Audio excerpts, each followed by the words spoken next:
There we go. And again with the delay on that. Ahoy everyone and welcome aboard. I'll be your Captain Hillyan today along with...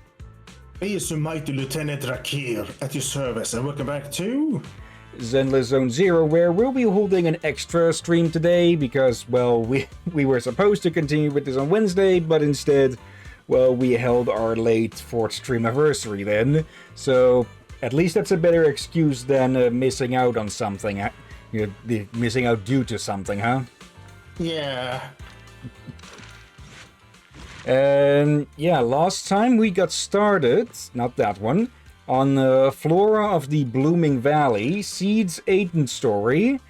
And yeah, honestly, if this had been on the other story, it seemed like it would have finished in Act 2 there already, but, well, we've got a 3rd act, so we've got no idea how long this may go for.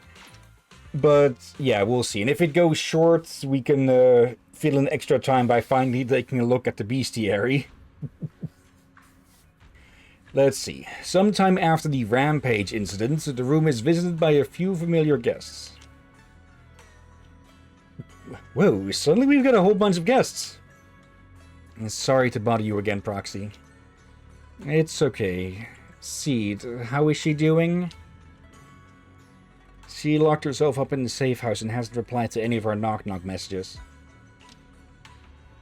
Veronica. I really don't get why Seed Sr. spoke so highly of her back then. She's just an unreliable time bomb. Captain, she has her reasons. Besides, she's already been punished. So what? She can just walk away whenever she wants, but what about the damage done to Seed? Maybe we've been going about this all wrong from the start. Can't worry about all that right now. Let's focus on solving the problem at hand. Yeah, honestly speaking, they were a bit caught between a rock and a hard place here. Well, it would have been probably for the better to tell Seed the truth about Seed Sr.'s death. But on the other hand, it was his dying wish and such, or his last wish of them, so...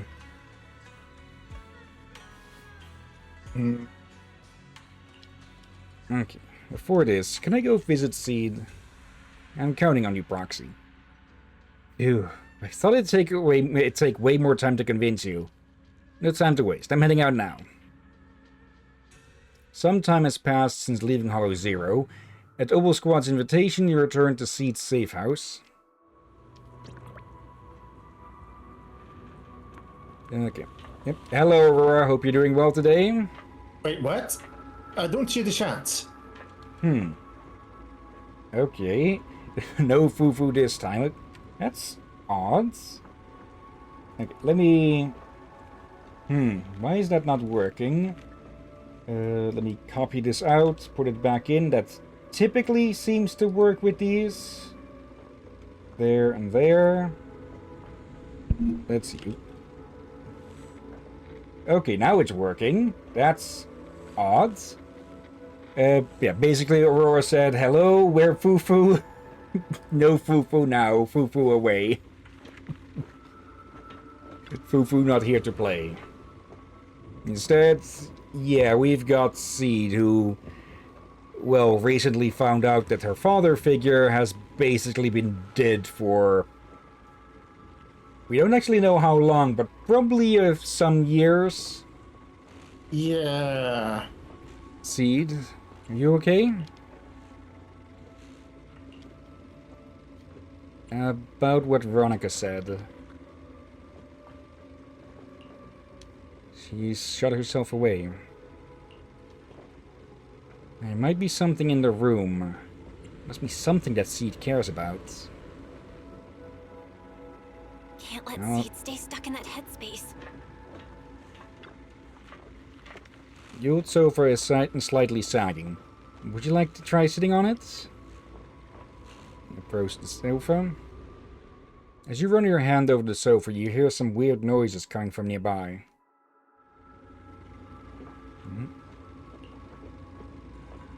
Seed seems to have reacted. Hopefully she isn't upset. Recalling your previous observations, the sofa seems to have something to do with Seed Sr.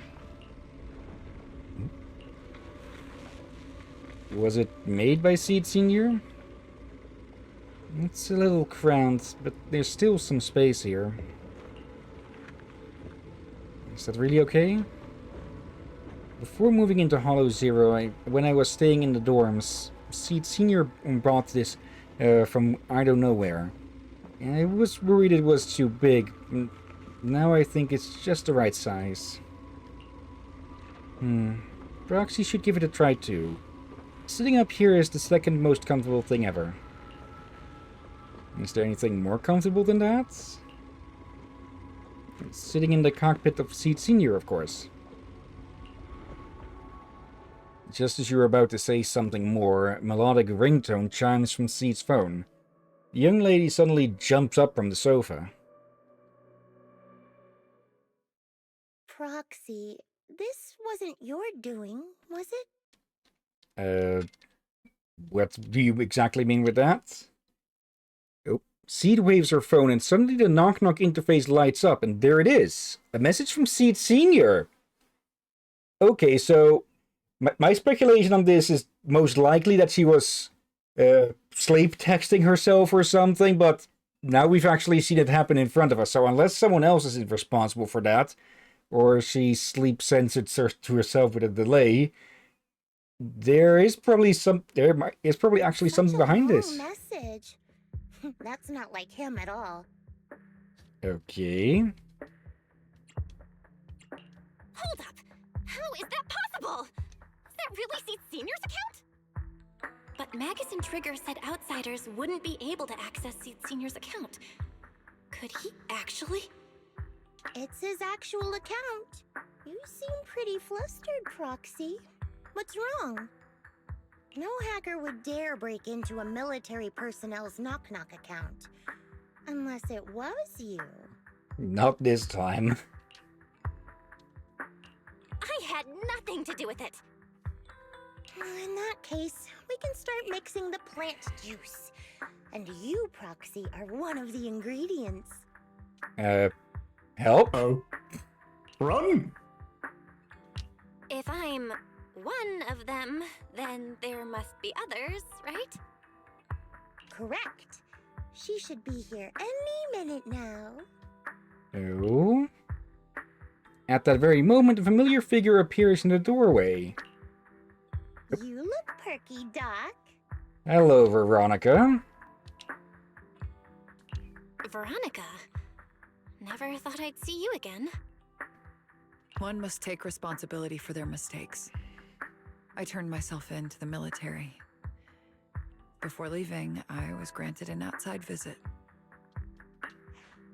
Not happy to see you, Seed. Likewise, Doc. Still as irritating as ever. But I guess it's time to return what Seed Senior left in my care. Veronica hands a data card to Seed. It has the coordinates from Hollow Zero 11 years ago. Seed Senior told me that's where he rescued you. If he's hiding any secrets, I'd bet they're there. I couldn't figure it out back then. There were so many people in Opal Squad more suitable to keeping it, and he entrusted it to me. Now I get it. He knew I wouldn't be able to resist watching you, testing you. Only I would never let you live on in such blissful ignorance. I have to give you these coordinates after completely shattering your peaceful life. He foresaw it. My actions would push you to grow. Thanks, Doc. But I won't thank you, Seed. I really hated you. You destroyed those intelligent constructs, took away their last shred of hope. You ruined all my unrealistic fantasies. I guess you both broke each other's delusions then. You tore away my disguise and made me realize that what I held dear was nothing but a lie. I kept hoping they'd come back, but I couldn't accept the truth, that they were already gone. The saddest part is, when my friends were truly gone, I found I couldn't keep hating you. What hit me instead was a chilling, almost unbearable sense of release. You are a brave soul on a journey. And I am just a coward, running from the truth. Hate to admit it, but when you saved me, I saw a glimpse of Seed Senior in you. Doc, I promise you, when I see Seed Senior, I'll tell him everything you said today, word for word. I didn't know so many people missed him. Don't bother. In any case, I hope you find the courage to face the truth. Goodbye, Seed. With that, Veronica walks away without looking back. Proxy, these coordinates are from 11 years ago. With the rate of spatial shifts in Hollow Zero, it's probably useless for navigation. It's just a string of numbers that'll get you lost. But I'm sure you can find the right coordinates, right? I think I'm ready. I'll take care of it.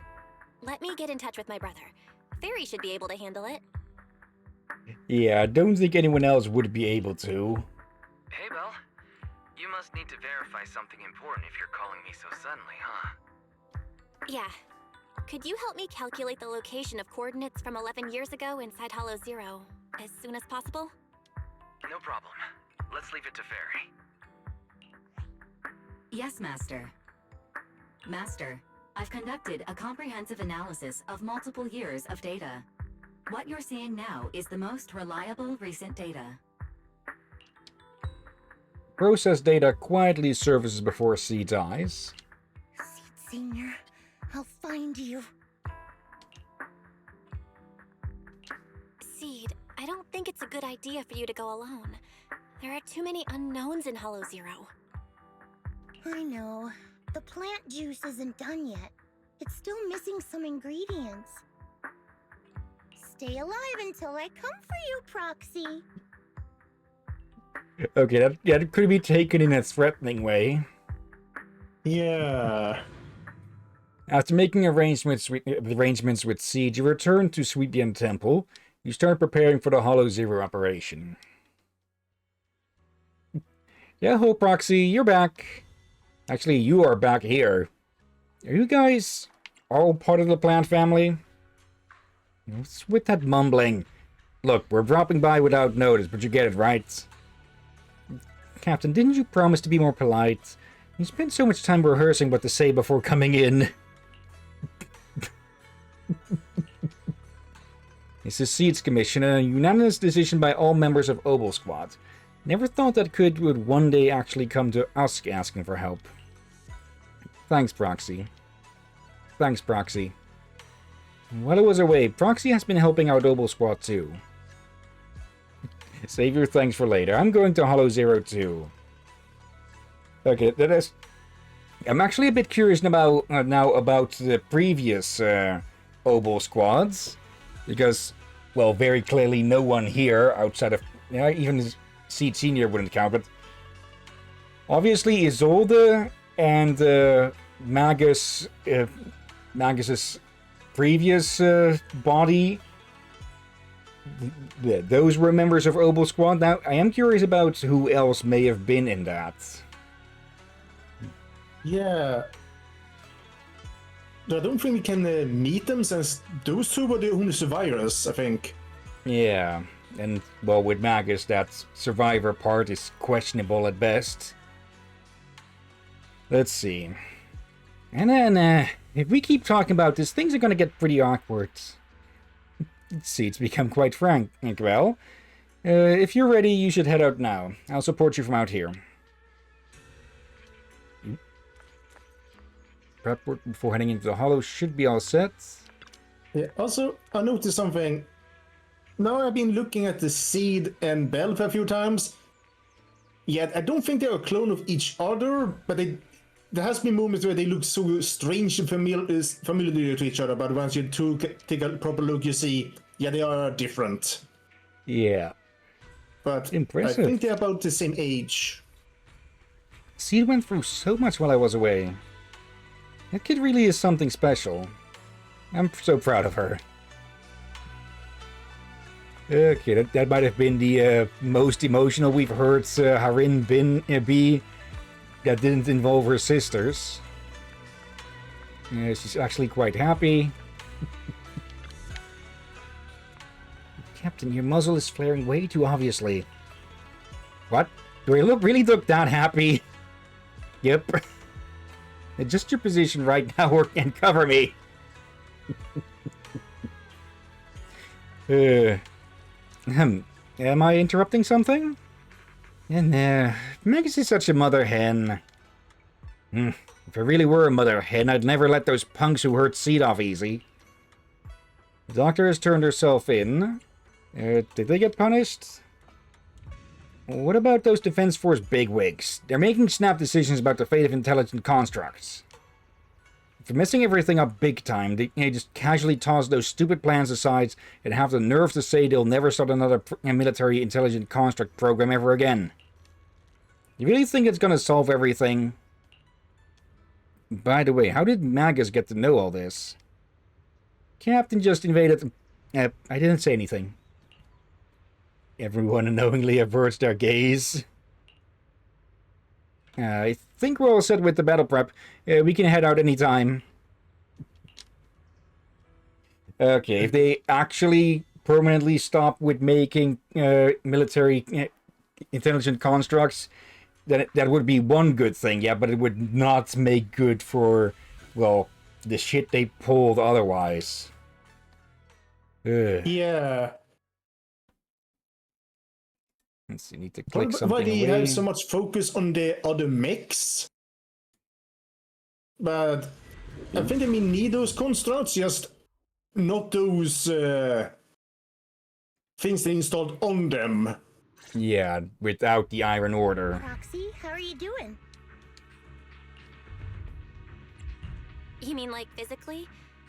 I've got some mild ringing in my ears, and sometimes it's a bit hard to breathe. But I guess that's pretty normal when you're in the hollow. Yeah, increased aptitude or not, this is still Hollow Zero. Compared to me, Yeah. Seed, you look pretty tense. The plant juice is my last resort. If even that can't bring Seed Senior back... Stop overthinking it, Seed. Honestly, everything you're doing is already more than enough to shock everyone. Yeah, I can vouch for that. When Seed invited the whole Oboe squad to Hollow Zero, it was the first time I'd seen the captain's gun barrel open that wide.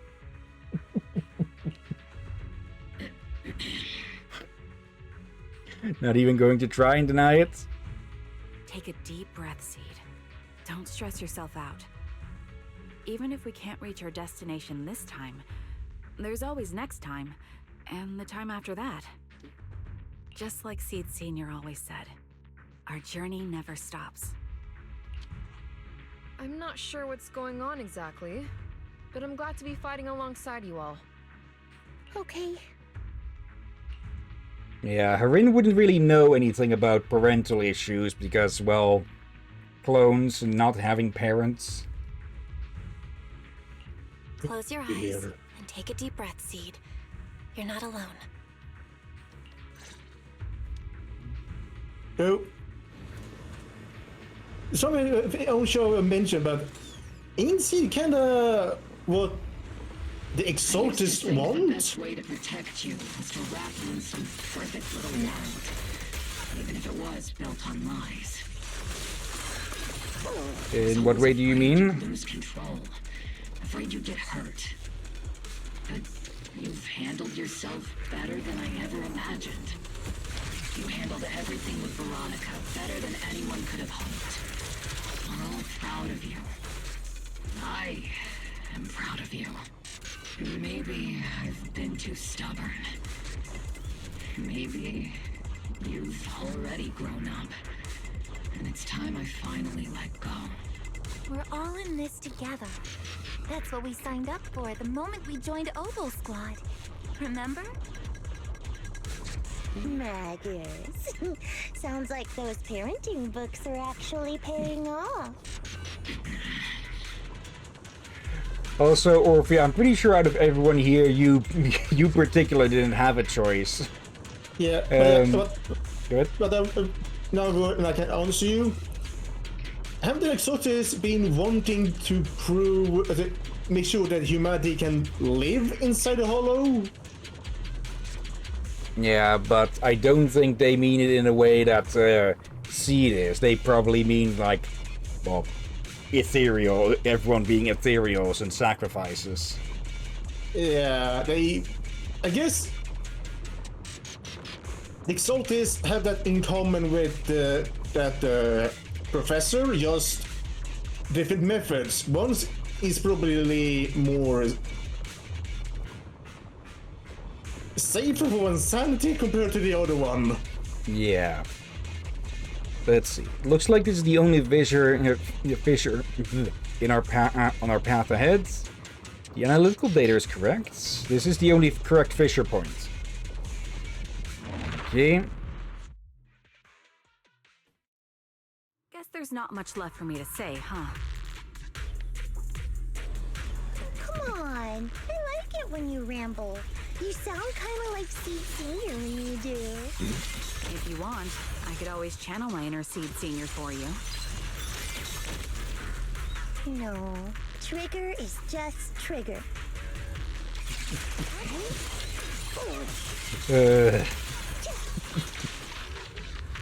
Oop. Missed me. Alright. It's getting deeper and deeper.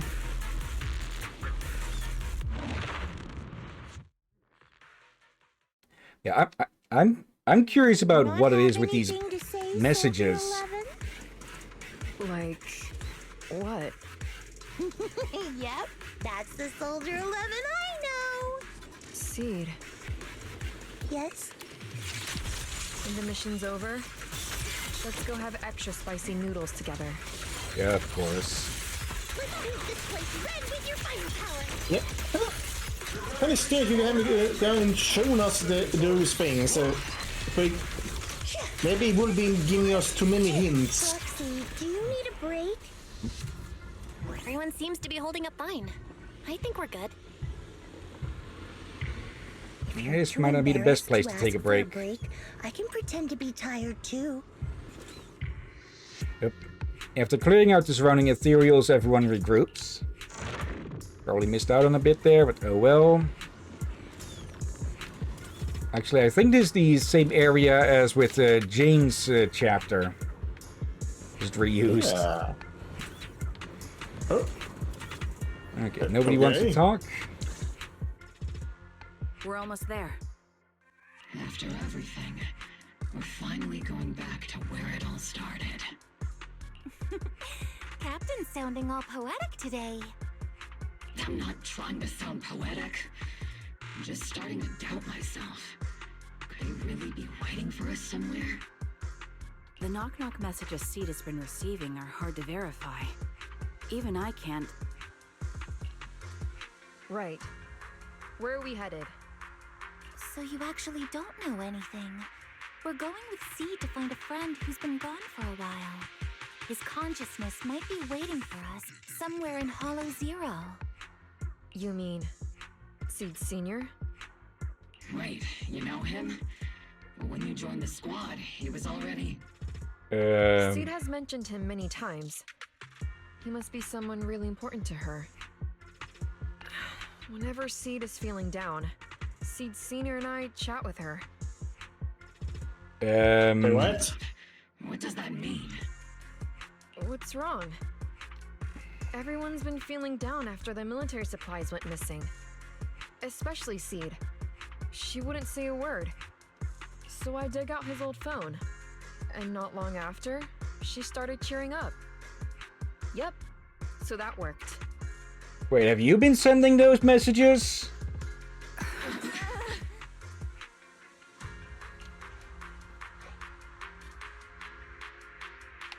Oh. So, that perfectly timed DM was you. Yeah. That one. The last one. And the one before that. I lost count. I know what it's like to miss someone. Sometimes you never get to see them again. And that hurts. The first time I saw Seed send a message to Seed Sr., I'll never forget the way she looked. So hopeful. That's why I picked up his phone for the first time. And as a reminder, they left his phone in their common room as a sort of, well, not really tribute or a monument or anything, but they just left it there, so... I thought so. Sorry I lied to you. So she accidentally got drawn into this whole conspiracy. No, don't tell me Seed's gonna... I knew it was you. Like I said before, this just isn't how Seed Sr. would talk. Plus, the DMs only started showing up after you joined the team. Then why? Why didn't you give up? I've already started this journey. I have to find the truth. Seed Sr. wouldn't want me to give up halfway. Good point. Every step along the way matters, just as much as the answer. And those steps are typically how you find the answer in the first place. At the absolute least, we'll probably get to learn as to what's up with Seed's background. Oh, the rain's getting heavier. Oh, great. If this rain gets any heavier, we'll run into some guy shouting for Jason or something. What? Heavy rain, a game rather infamous about the whole Jason scene. I haven't seen anything about that game. I know it's a game, but I kind of been avoiding and ignoring it for... It just didn't seem like something for me. I don't know too much about it either, but I do know that it got memed on hard for quite a while. Anyways, Proxy, will this guy ever clear up? I believe so. The sun will always shine after the rain. Yeah, I think so too. When I first met Seed Sr., it was such a bright sunny day in Hollow Zero. There was something there.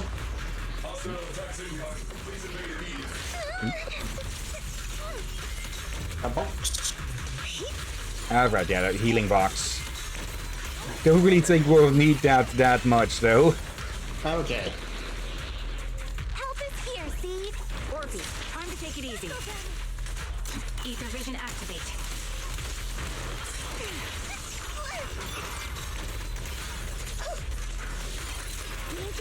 Go. Nope. The target's weary. Order received. Boosting firepower. Okay. Yep. There we go. Was this a step too far away? Oh, hello there.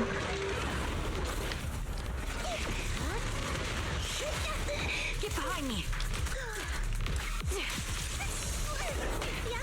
Need a shower? It's raining shower. It's not that kind of shower, Seed.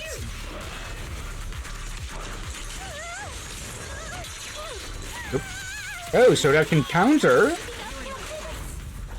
Two target locked. There we go. Oh, bloody heck. Okay. Yeah, as nice as the introductions for each character are with their main mechanic, it leaves out quite a lot. Like with Yishuan. Based on the data we've collected so far, the fissure up ahead is very close to the target coordinates. That's where we're headed. The memories! They're flooding back! We've come such a long way. Oh. We're here. But yeah, with Yishuan, for example, if you time her special rights, you can counter attacks with them, and even follow up a quick little a quick little Street Fighter-ish combo. Not really that you need to get specific the button combinations and such, but you can branch out from certain moves with her. Let's see. Yep. The coordinates point to the fissure ahead. I want to go alone. Oh? No. What if there are dangerous ethereals lurking in there? I can't let you go by yourself. Captain, the radar shows no ethereal life signs in there. Still no. Can you tell us why you want to go alone, Seed? I just know I'm gonna look like a total mess. If everyone saw me like that, I'd feel even worse. You little brat. That's the one reason I can't argue with.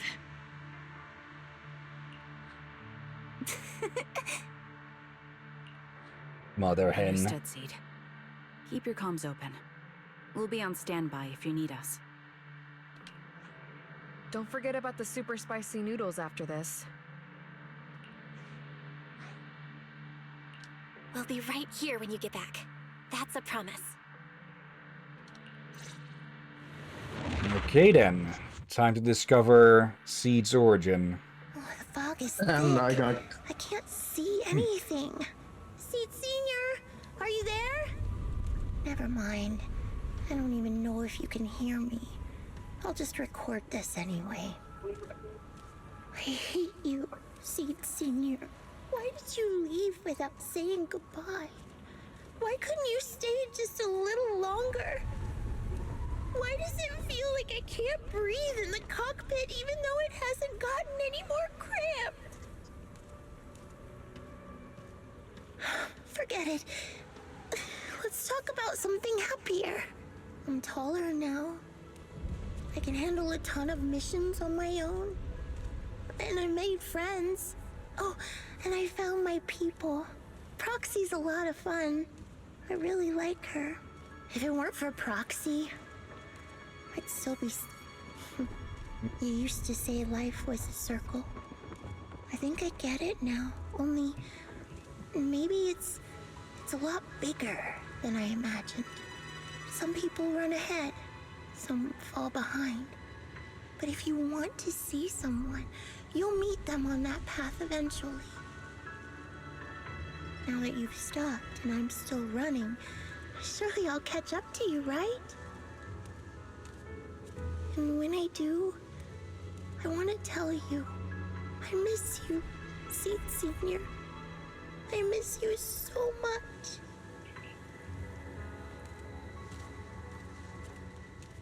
Okay, what is this thing? Yeah, also wait. Statue? Hmm? Have you heard anything on my end?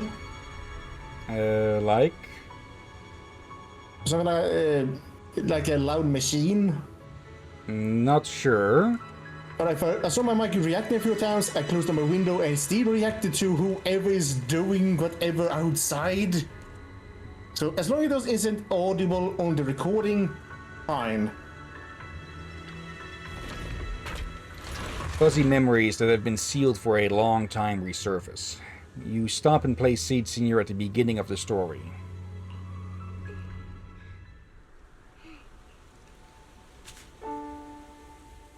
Seed Senior, are you listening? I kept my promise, you know. Even Captain Magus and Dr. Veronica said I did a good job. I can take care of things now, all by myself. And look, I've grown taller. Even taller than those flowers in the hollow. See?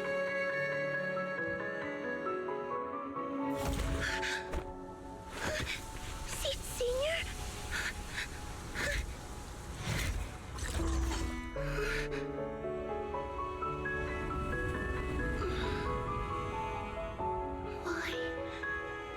Why aren't you here? We made a promise, remember?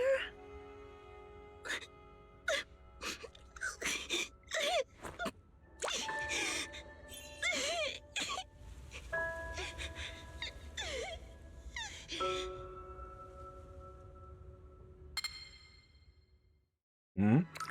Oh. The crystalline liquid falls onto Seed Senior's body, and the long-dormant machine seems to work to life on its own.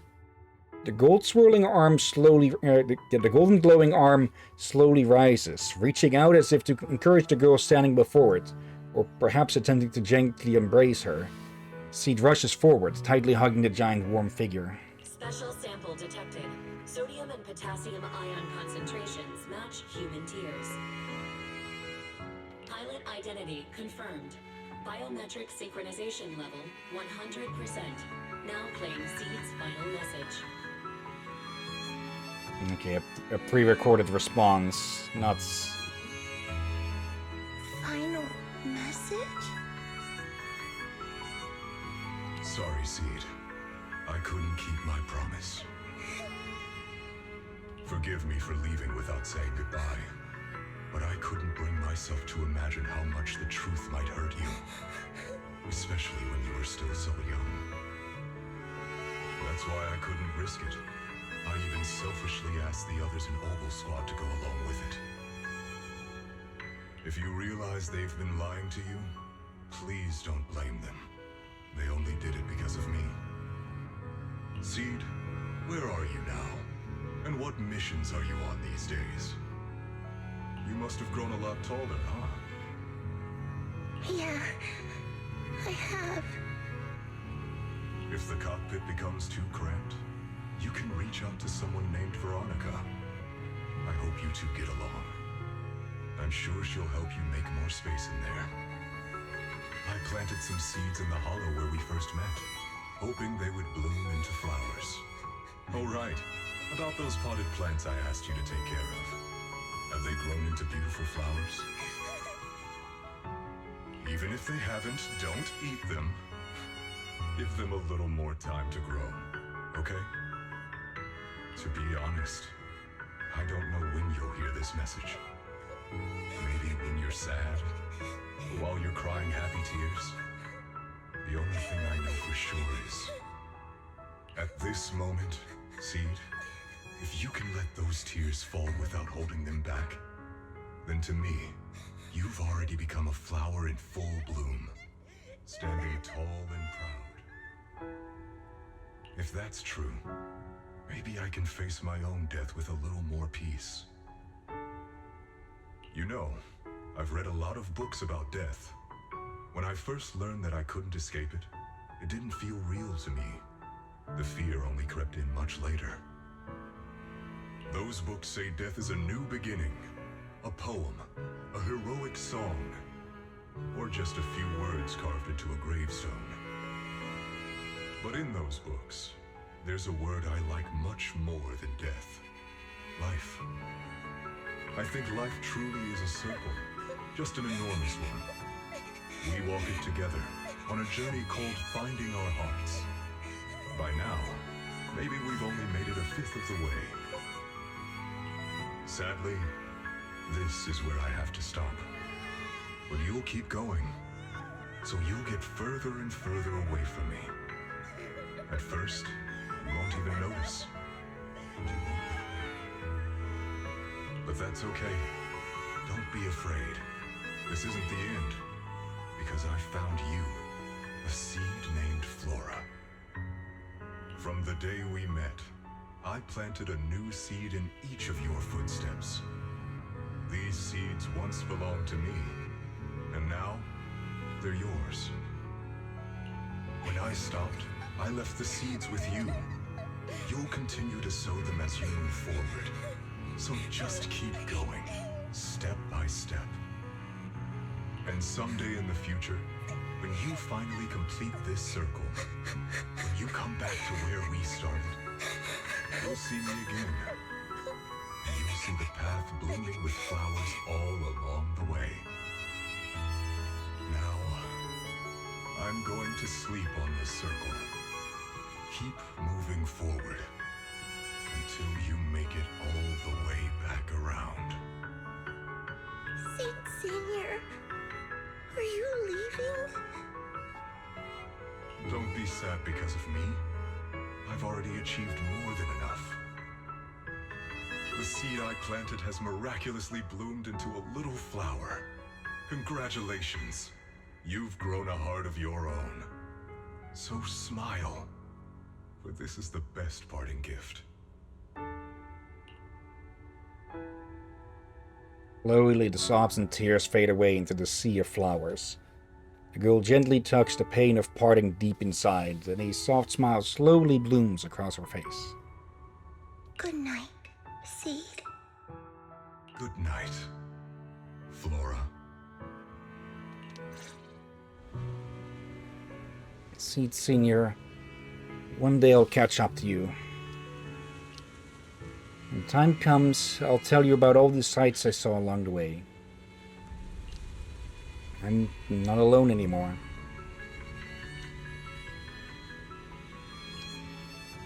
It feels like a shame to just leave like this. I think I'll stick around and look around some more. The flowers here are beautiful, and people will love them. Let's go check them out. Flowers and familiar words? Helios.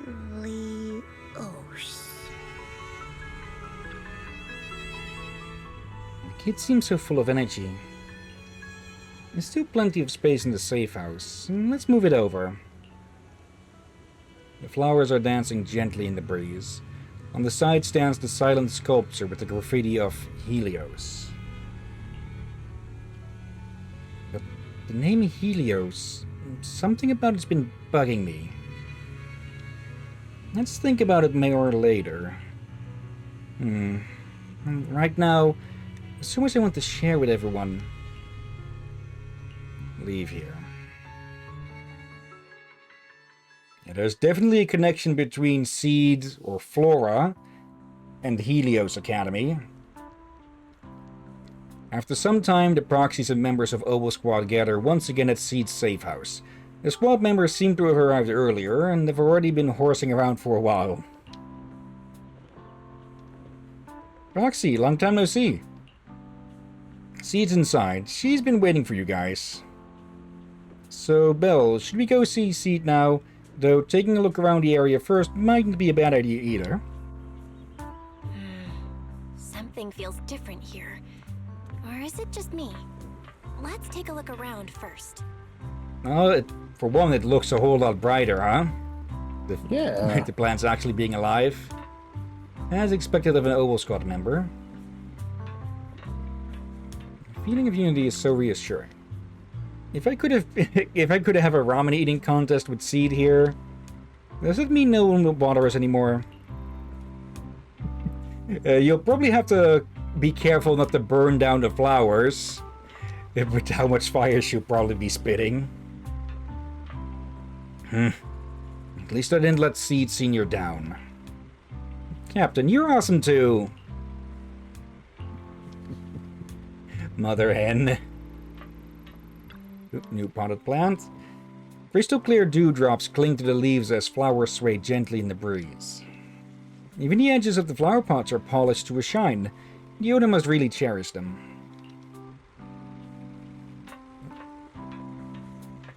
Let's see, a new frame. Oh, Teddy's gotten a new color instead of just being depression gray. The picture frame looks a bit different now. The new painting has been placed in the most prominent spot. A heartwarming, simple drawing filled with vibrant colors packed with content, where the big head friends almost take up the entire paper. Let's see, we've got Soldier 11, Trigger, Orphe, and, well, Mega sneaking all the way around. Seed Senior on the sides, Seed in the middle, and, well, apparently the proxy shoved in the background. Let's see, still nothing. This painting has such a warm and cozy vibe. Let's go talk to her.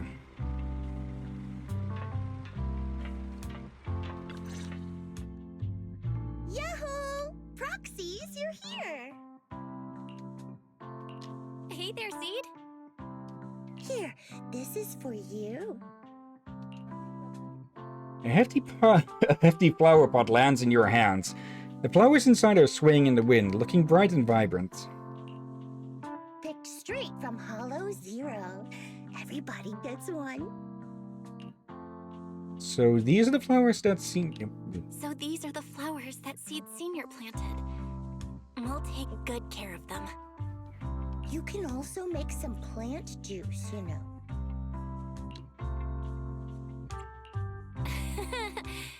Classic Seed. Joke? Huh. Looks like Proxy's getting used to Seed's style. Well, we are the same kind after all. Oh, that reminds me. I think I finally remembered where I came from. On that statue in the Sea of Flowers, I saw some writing that looked familiar.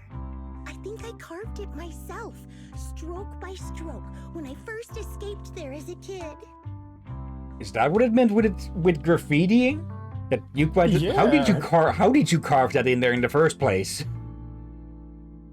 Like with your freaking nails or something? Proxy, I'm from Helios Academy.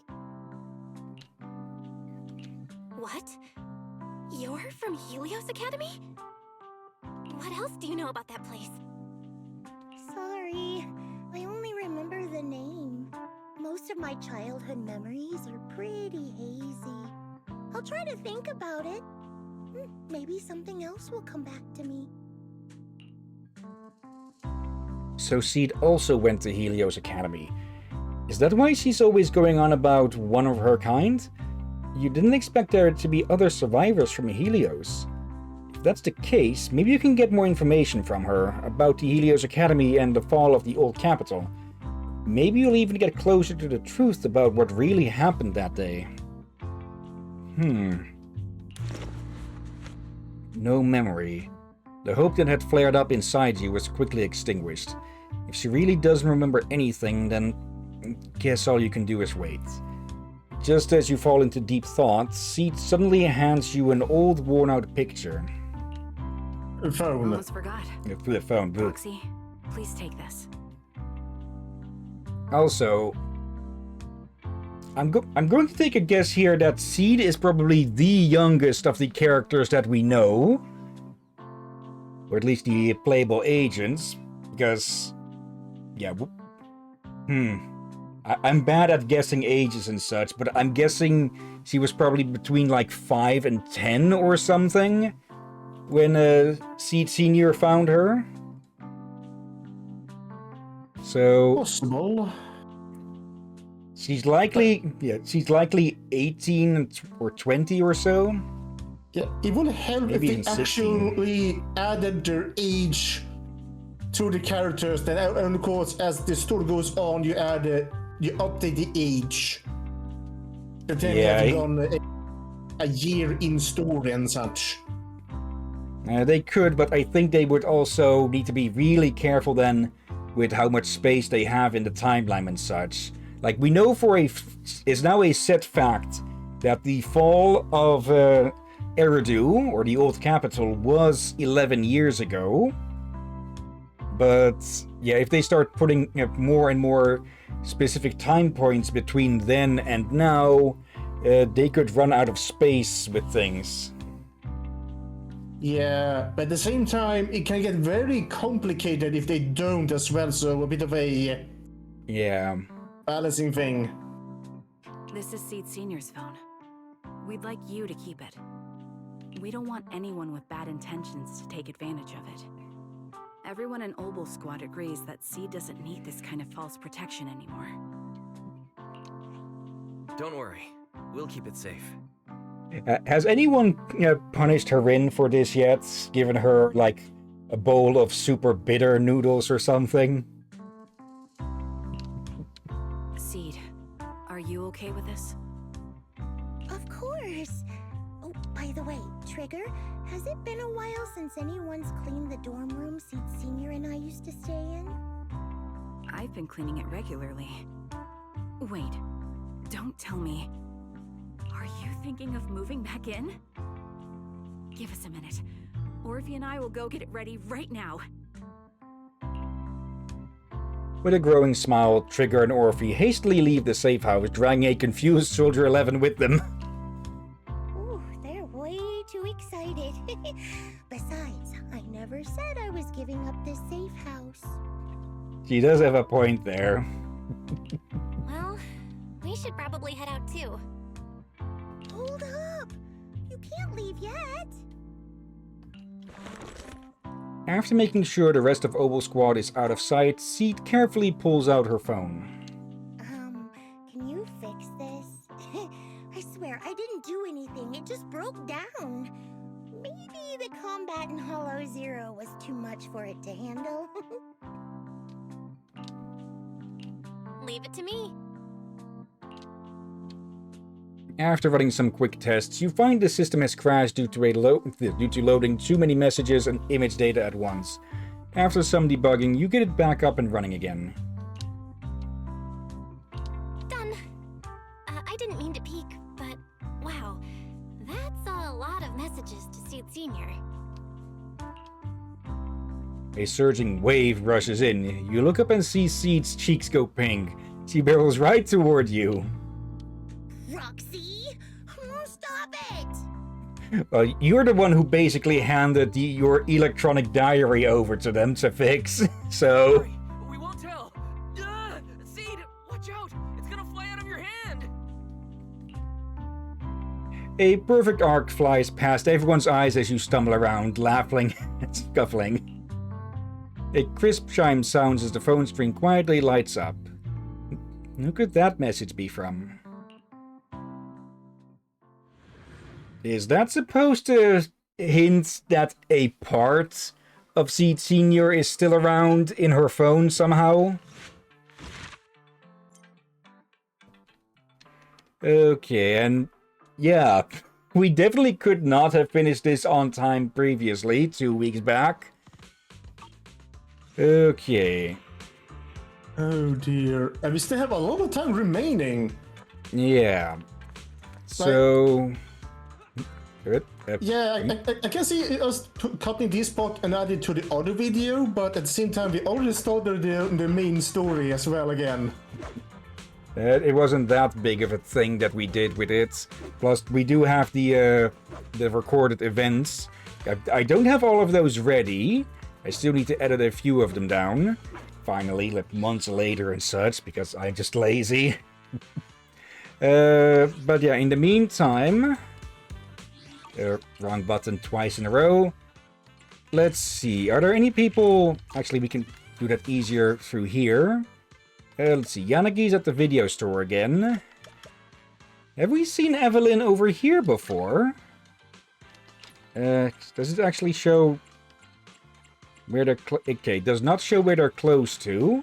It just shows that they're in the area. Yeah, let's go chat with the others and then check out the bestiary and such. Yeah, do I have a question? Oh. So there's barely 1 hour in, and you said to me you're not even close to having the other reaction videos ready. Yeah. So, what the heck are we gonna do on Wednesday? Well, I should be able to finish them. It's just cutting down footage and such. It's not like with the Batman videos where I had to search through I don't even know how many hours, 100 hours of footage to find all the most prominent nut cracks and such. With this, I can just much easier edit it down. So that should be done by Wednesday, hopefully. Otherwise, we can take Wednesday off. Yeah, for... Again, those episodes, I feel like it should be done on a weekend instead. No, we already had this weekend. Yeah, like we need a break day. Yeah, we've been doing too many stream days lately. But yeah, I don't know if we've seen this one before. So hello, Evelyn. As Evelyn is perusing albums in the music store, a group of young girls surround her. One of them gathers the courage to speak. Excuse me, Are you Miss Evelyn, Astra's manager? You're just as beautiful and awe-inspiring as you are on TV. Keep it down, Ruby. It's a music store and you don't want to disturb others. So technically speaking, we'd be inside. But she works with a superstar. I don't mean to be rude, but... Miss Evelyn, may I take a photo with you? Me? But I'm not the... May I take one with you too, if that's okay with you? I always found you really cool. Yes, like super cool. Can do it all kind of cool. Someone talking to me? Ellen, wake up. Nope, Ruby ran into an idol. You can go back to sleep, Ellen. Yeah, immediately, should I be surprised that she can sleep standing up? Not in the absolute slightest. While I'm often photographed at work, this is the first time I've been asked for a photo from the public. It feels a little... if this is too much to ask. Met with the girls' eager gaze, Evelyn finds herself in a dilemma. I never thought that the always cool and composed Evelyn would have moments of hesitation too. Imagine it as part of your routine managerial duties. Just don't think that will help much. They'll just have them duck for freaking cover. You have a point. It feels easier now to think about it this way, and these young ladies do feel like a band. And then later on in the next season, there is an actual band that you can play as. I am fully curious about what the story is going to do with them. Because, well, we are sort of done-ish with the Exaltist for a while, or at least they've been severely wounded. So, who the hell are we going to be facing off against in the coming chapters? Though I suspect the next one might just be cleanup from the remnants. We'll have to see, and well, Sarah's still out there. But she'll probably need time to regroup. Anyways, a pleasure to work with you. Would you like to take a photo with me? Yes! The girls pose for the photo. Manager, please take the photo for us. Make sure everyone is in the picture. Can I stand here? Sure, everyone. Get close. Ellen, smile for the camera. Jeez. Manager, everything okay? Well, it feels somewhat...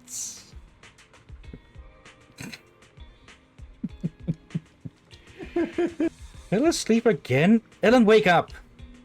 Young ladies look fine. Is it me? How about one without the jackets? Jackets? Okay, let me see what I can do. Without the jacket, Evelyn's slender and curved form gives off a dashing and elegant aura. Snap, you can't help but be captivated by the image before you. Before you realize it, Ellen and her friends have left the store. What carefree girls. It must be nice. I'd like the photo. It's a little different from those taken by professional photographers. How should I put this? It feels more like me. And I just realized why so many stars end up working together with their photographers for so long. There's this special energy and relationship between the photographer and the subject. To capture the perfect moment, the photographer must be completely focused, while the subject has to be completely at ease. When such attention and trust intersect, it invariably results in a sense of closeness. This is a side of me that only you can see, and that sort of feeling is pretty special, isn't it? It was a precious moment for me too, or to me too. When you look at me, I feel at ease. Astra is right. You're like no other. But that actually reminds me, I did make a note here of of what we've seen of the trust ranks with the other characters and such on the other accounts. Maybe if we go short with covering the... oh, hello, Miyabi. If we somehow go short looking through the bestiary, we can probably take a look at some of the trust up events with the rest of them. Hello there, Denny. Yep. I think I'll just call you Denny for short. Or Dennis? Denise? genderless robots. There you are. I recommended your video story to some random people today. I told people if they went inside, they could pet me. And then tons of people did. Pretty cool, right? Did you want to pet me today? Let's just pet it. Make the cat in the background jealous, maybe. I'm so glad you got to pet me. Next time I come to visit, please pet me again. Oh, free this time as well, huh? Oh, bloody heck. Okay. Anyone else out and about? Nothing Yeah, I think we should do the places. mystery, and depending on what time, I guess we see. I'm not against the idea of having a bit shorter stream than usual, since this was a catch-up stream. Yeah.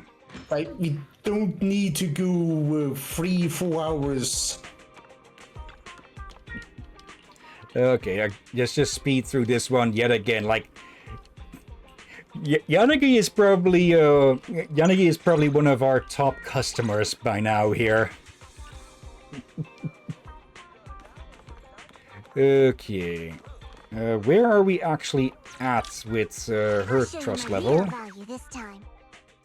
Let's see. Anomaly, electric. Let's actually run. There we go. Awaiting orders. Okay, about halfway to her max rank. Okay. You have my complete support. Okay, then. Now, finally, like 40 streams later, we've got the freaking archive.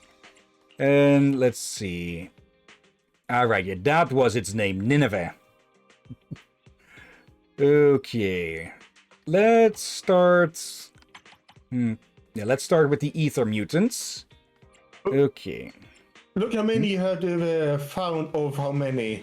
Yeah, 40 of 42. Let's see. Nineveh. Let's see. Metal Nineveh will use attacks with wide areas of effect, barrage opponents with missiles, and summon hornets to aid her. Let's see. The unique and magnificent appearance of this symbiotic ethereal swarm known as Nineveh make it difficult for people to be wary of it.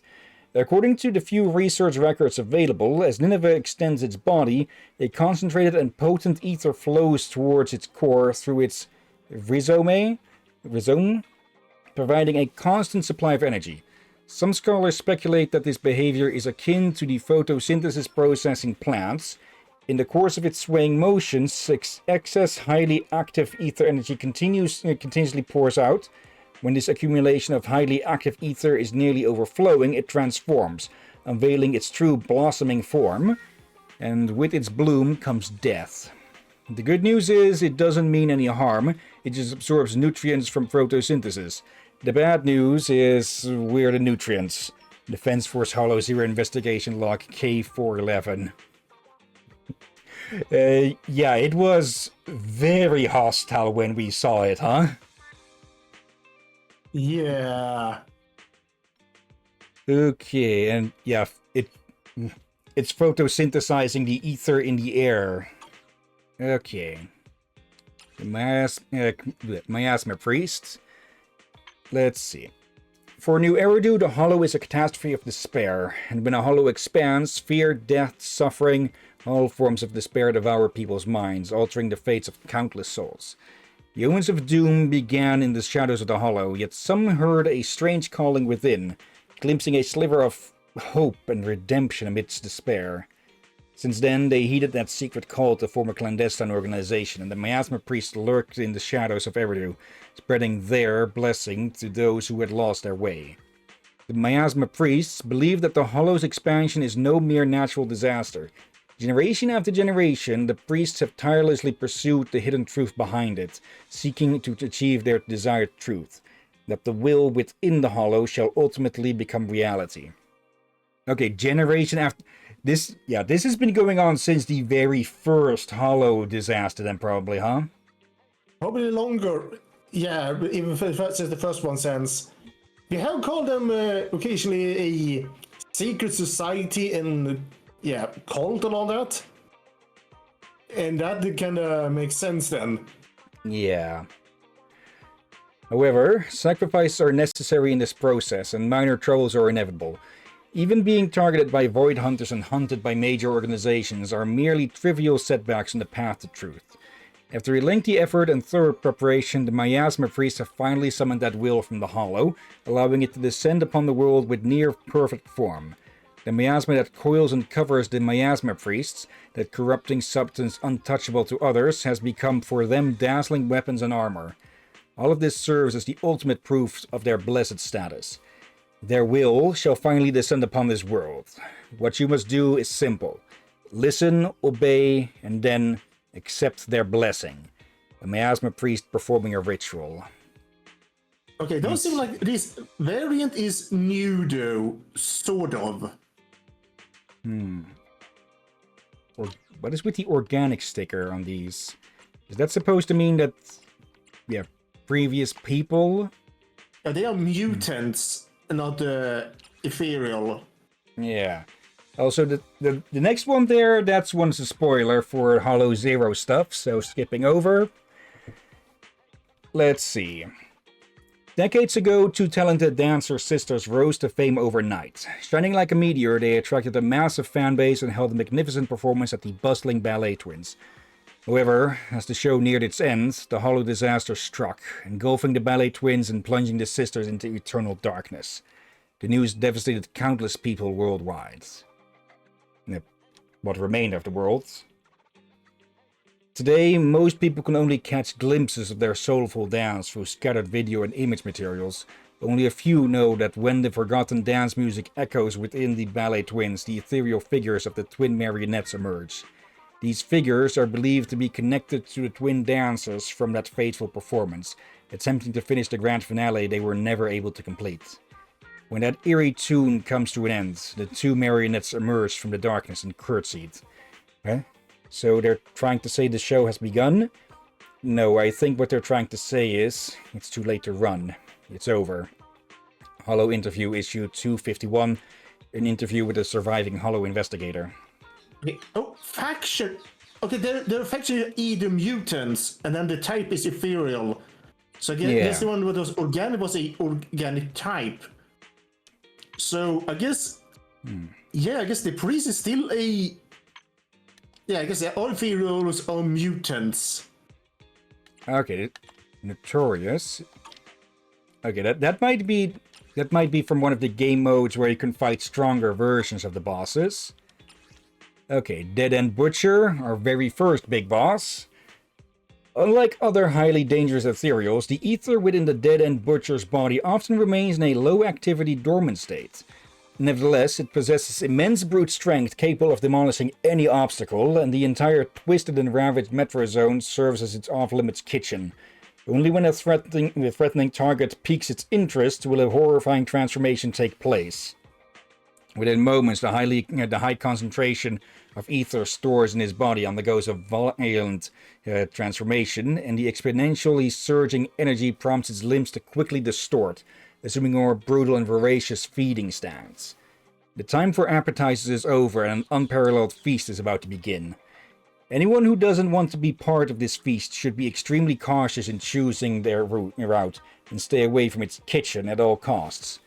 The paths within the hollows are complex, but one thing's for sure, when it appears at the end of the road, that path is a dead end. Hollow Investigative Association's 17th Dead End Hollow investigation. Okay, if they'd played up some of this as well during the story about its kitchen and such, that definitely would have helped with its creep factor. Yeah, bloody heck.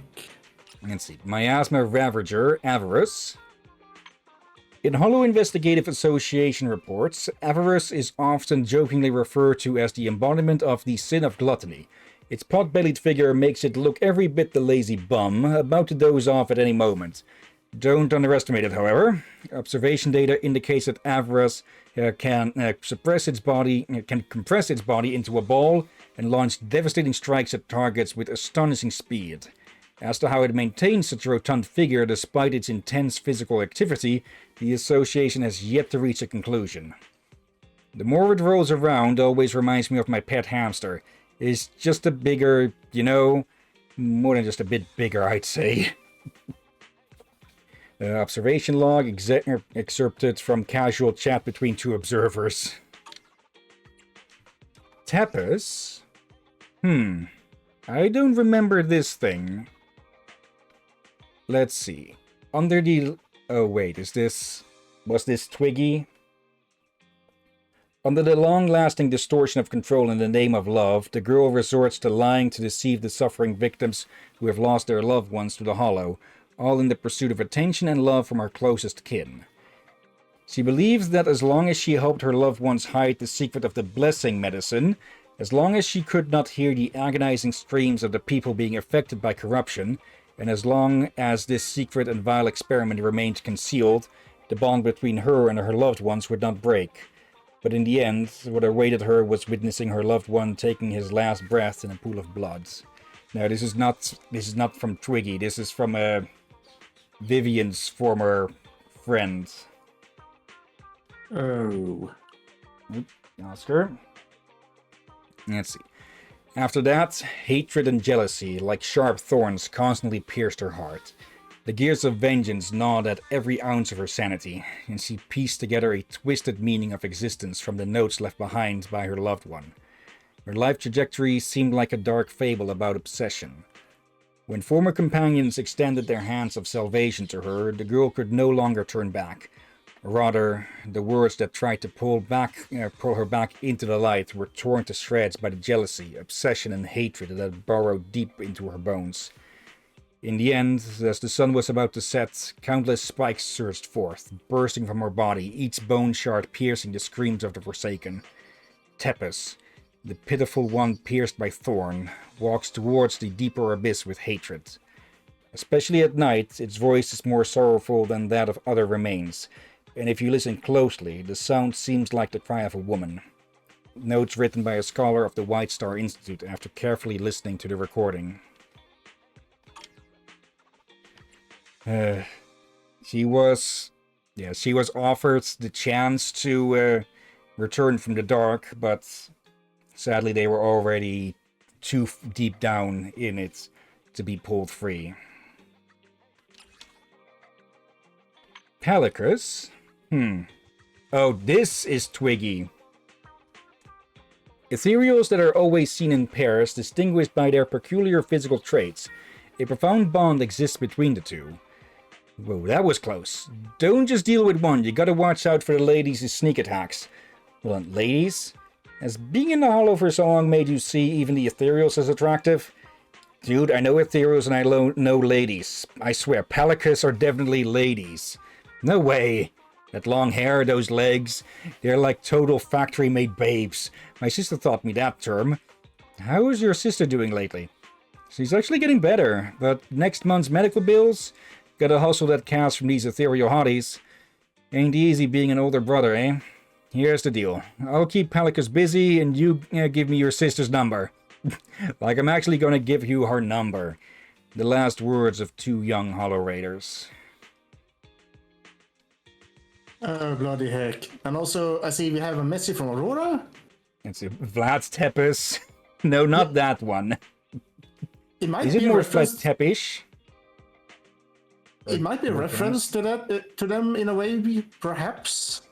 Oh, Vivian does have a bit of a vampire theme as well, so could be, yeah?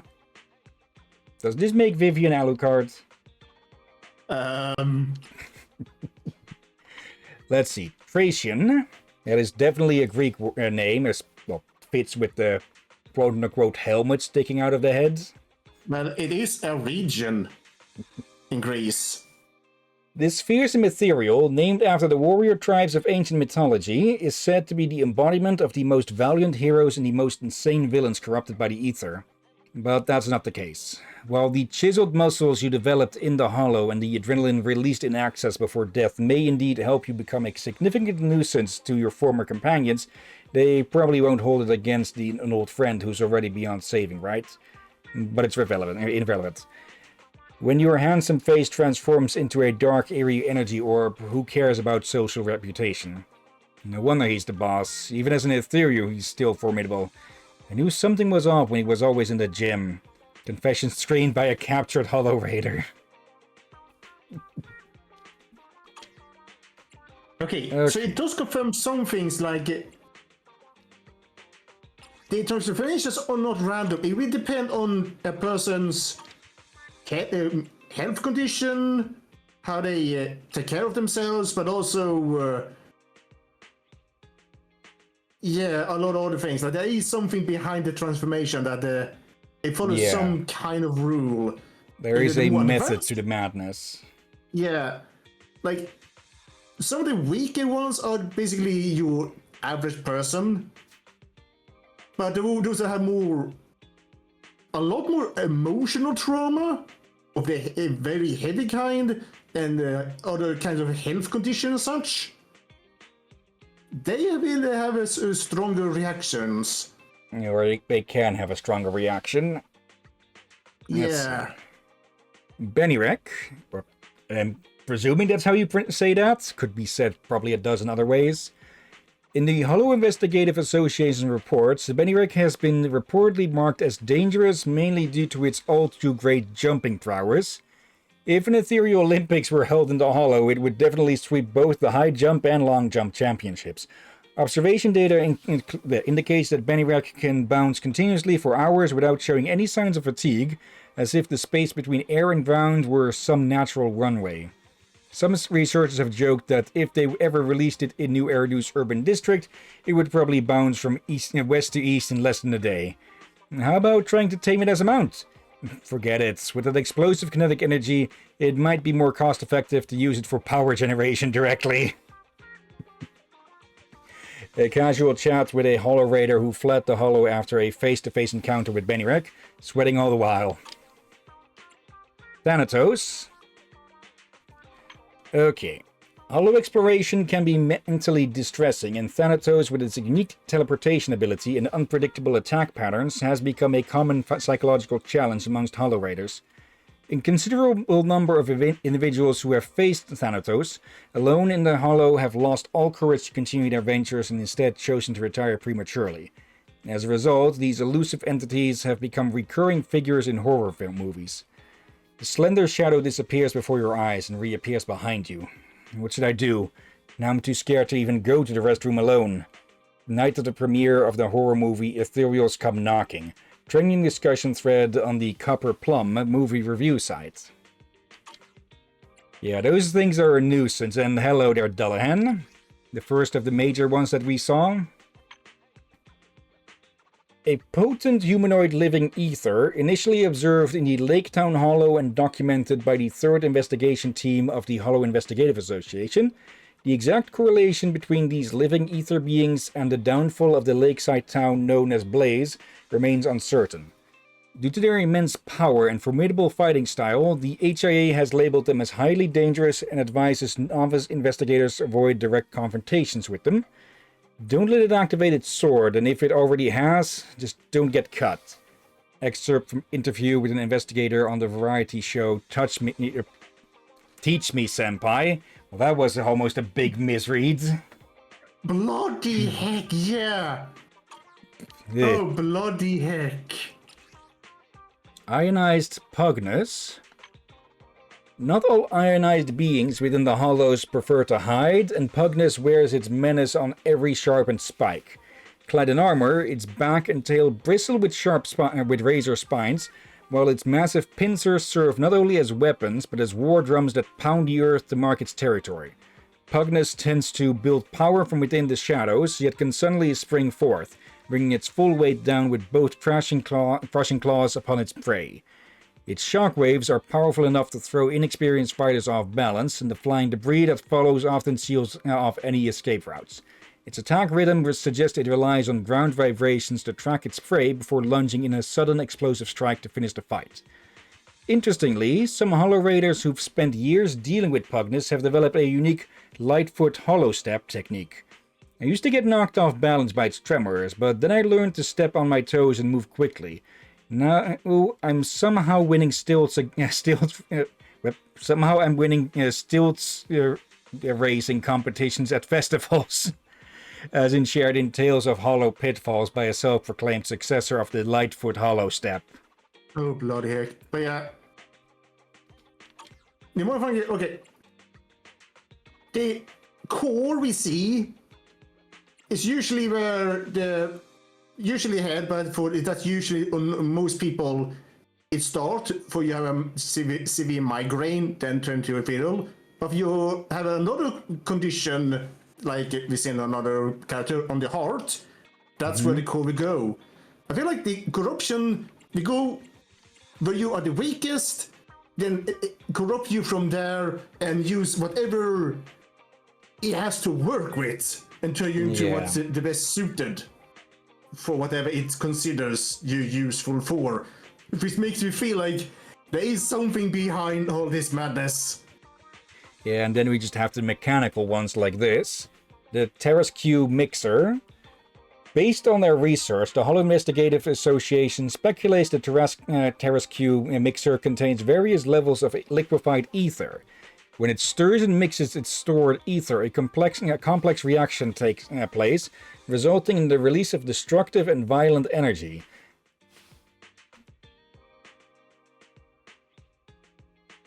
Sorry about that. The power unleashed is comparable to that of the heavy artillery employed by the Defense Force. Experienced investigators understand the importance of maintaining a low profile to avoid direct bombardment from its heavy artillery. When it leaned down towards me, I thought it was some kind of strange welcoming gift, but when its cannon chamber lit up, I realized it was a farewell gift. Interview on Back to Life Celebrity Investigators' Personal Experiences. The Arlon. Many novice Hollow Raiders who come across an Arlon for the first time are often deceived by its appearance, mistakenly assuming it to be a harmless plant. However, upon approaching it, they discover that Arlon release a concentrated discharge of ether matter, catching their unsuspecting victims off guard. Huh? I tried to water it and it spat at me? A group of rookie investigators ambushed by an Arlon in a hollow. What are they corrupted from flowers or something else? Not a clue. That's... A Metro Goblin? Okay. The debate regarding Metro Goblin is a persistent one. Some scholars argue their peculiar appearance serves as camouflage to confuse their enemies, but others attribute the debris on their bodies to corruption and fusion with old Metro equipment. Nevertheless, the presence of Metro Goblins evokes fear among inexperienced investigators exploring the Hollow's old Metro zone. At any given moment, an ordinary-looking road sign may start trembling, and then the formidable ethereal emerges from the ground, charging menacingly. Huh? I saw this sign a few minutes ago. Have we been going in circles? No, that road sign has been following us. The horror movie Eternal Lost, the main character looking for a way out of the Hollow. Okay, that's the name of these things, the Armored Hati. The Armored Hati is widely regarded as a formidable adversary by many experienced Hollow investigators. Although its armored shell limits its agility, it compensates with exceptional resistance to attacks. Additionally, the corrupted material on its body forms sharp and hardened protrusions that can cause additional damage when an Armored Hati charges at high speeds. The creature's agile movements, resilience to blows, and seamless armor compel even the most seasoned explorers to seek alternative routes to avoid direct confrontation. Some novice Hollow Raiders have attempted to lure Armored Hati away with pet food. However, these endeavors have proven futile. Rona doesn't like this flavor of dog food. Several panicked rookie Hollow Raiders escaping from a Hati in a hollow. Say that 5 times fast. Hollow Raiders escaping from a Hati in a hollow. Oh, bloody heck. Okay, a normal goblin. During initial encounters with these unique ethereals, Hollow investigators mistakenly thought they possessed some level of intelligence, even showing signs of learning to wield bludgeoning weapons like humans. As a result, they were dubbed goblins. Okay, that explains it, because these are generally a bit bigger than the standard ones. So, I guess technically hobgoblins would have been a better name then, but yeah. First one, discover as first one names. Let's see. However, subsequent research revealed that their hammers were actually twisted and deformed limbs, and that they lacked the ability to imitate human behavior. Nevertheless, goblins remain formidable adversaries due to their robust physique and sheer brute strength, with even a simple swing of their limbs proving deadly.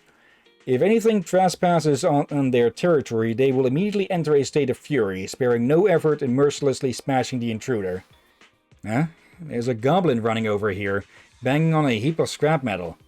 Don't you think his attacks have a rhythm to them, like he's playing a drum? Hey, don't be stupid, you two. That's not scrap metal, it's our supply truck.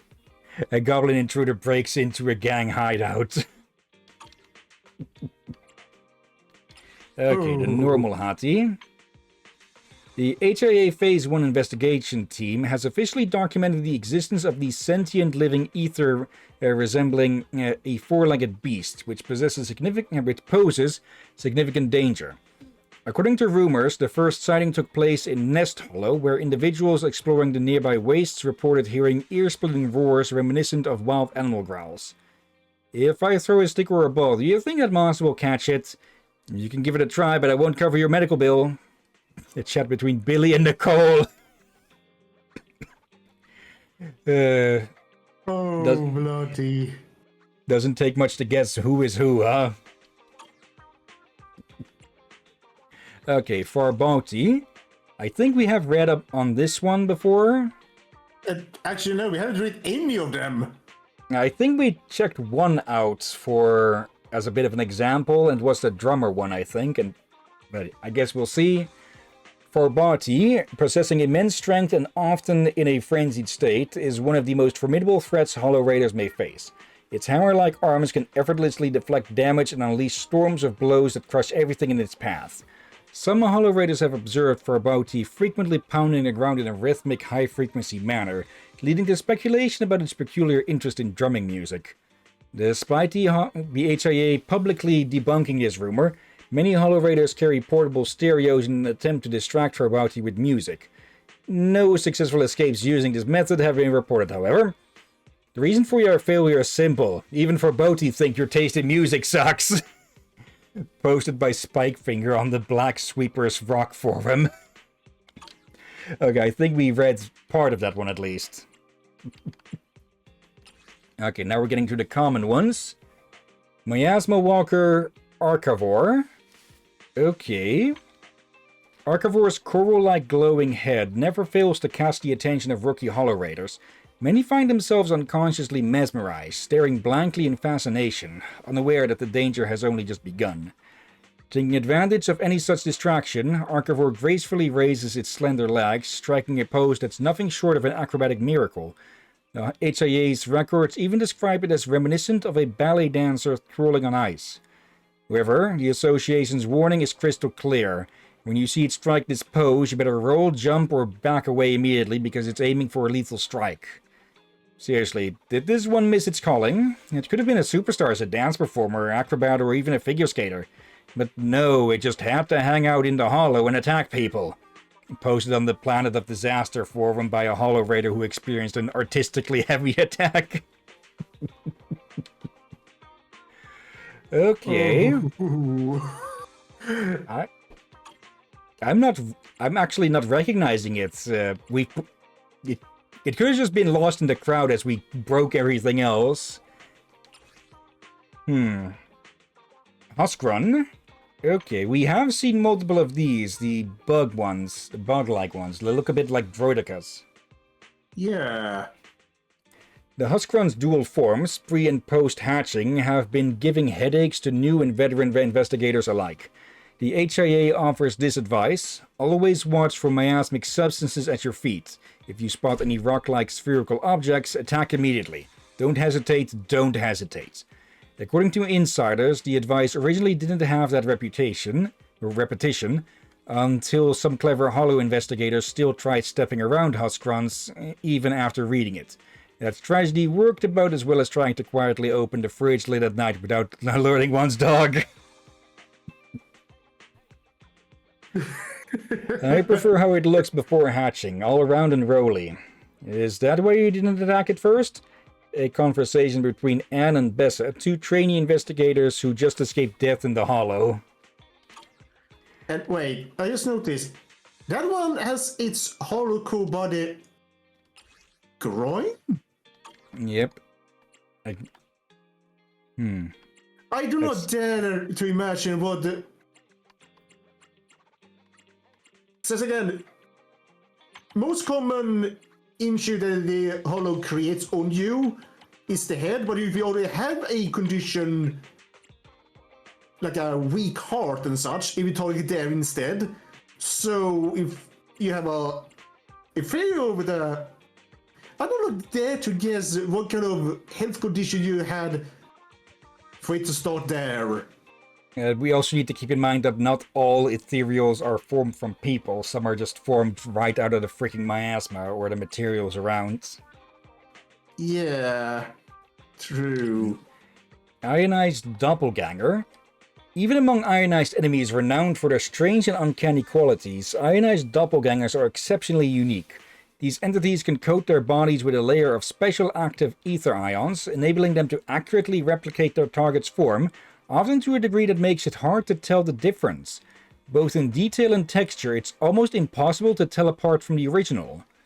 Even more challenging is their ability to mimic the powerful and intimidating combat techniques of their targets. No one knows where they obtain the information about the subjects they mimic. Some rumors suggest they can read minds, picking out the most suitable challengers from their opponent's memories, and then attack in that form. Nonsense. If it could really read my deepest fear, it would turn into a fierce middle-aged woman wielding a clothes hanger. That's right, I'm most afraid of my mom.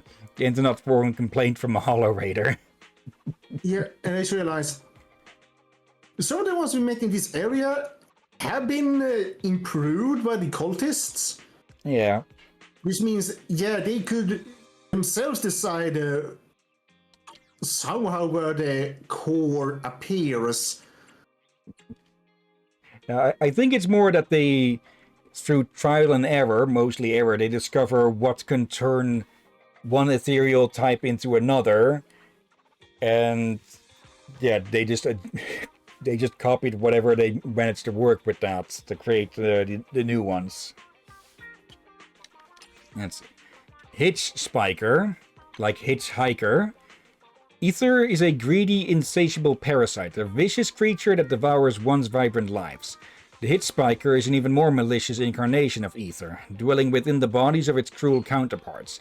It enables Tyrfing and Alpaca to satisfy the voracious appetites of the Hollows in an even more voracious manner.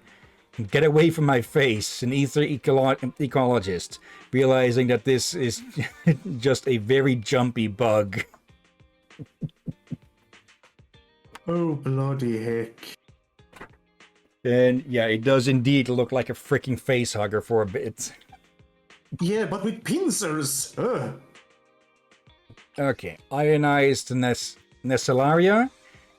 Okay.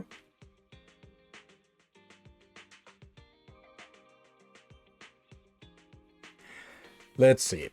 Each type of ether mutant in the Hollow exhibits unique fighting styles. Some are merciless, others cunning, and a few even display a sense of honor. Among them, Nessallaria is particularly distinctive. It often remains motionless out in the open, gathering potent ether around itself before unleashing its destructive power to eliminate all enemies within its vicinity for other ethereals. While the Nessallaria is channeling its energy, these accompanying ethereals engage in frenzied attacks, buying time for the Nessallaria to unleash its devastating attack. Quick, stop that guy. Don't let it unleash its ultimate attack. If you get hit by that attack, we'll end up like those sorry villains in those cliché hero animations. Several investigators besieging a Nessallaria within a hollow. Oh. Certoidia.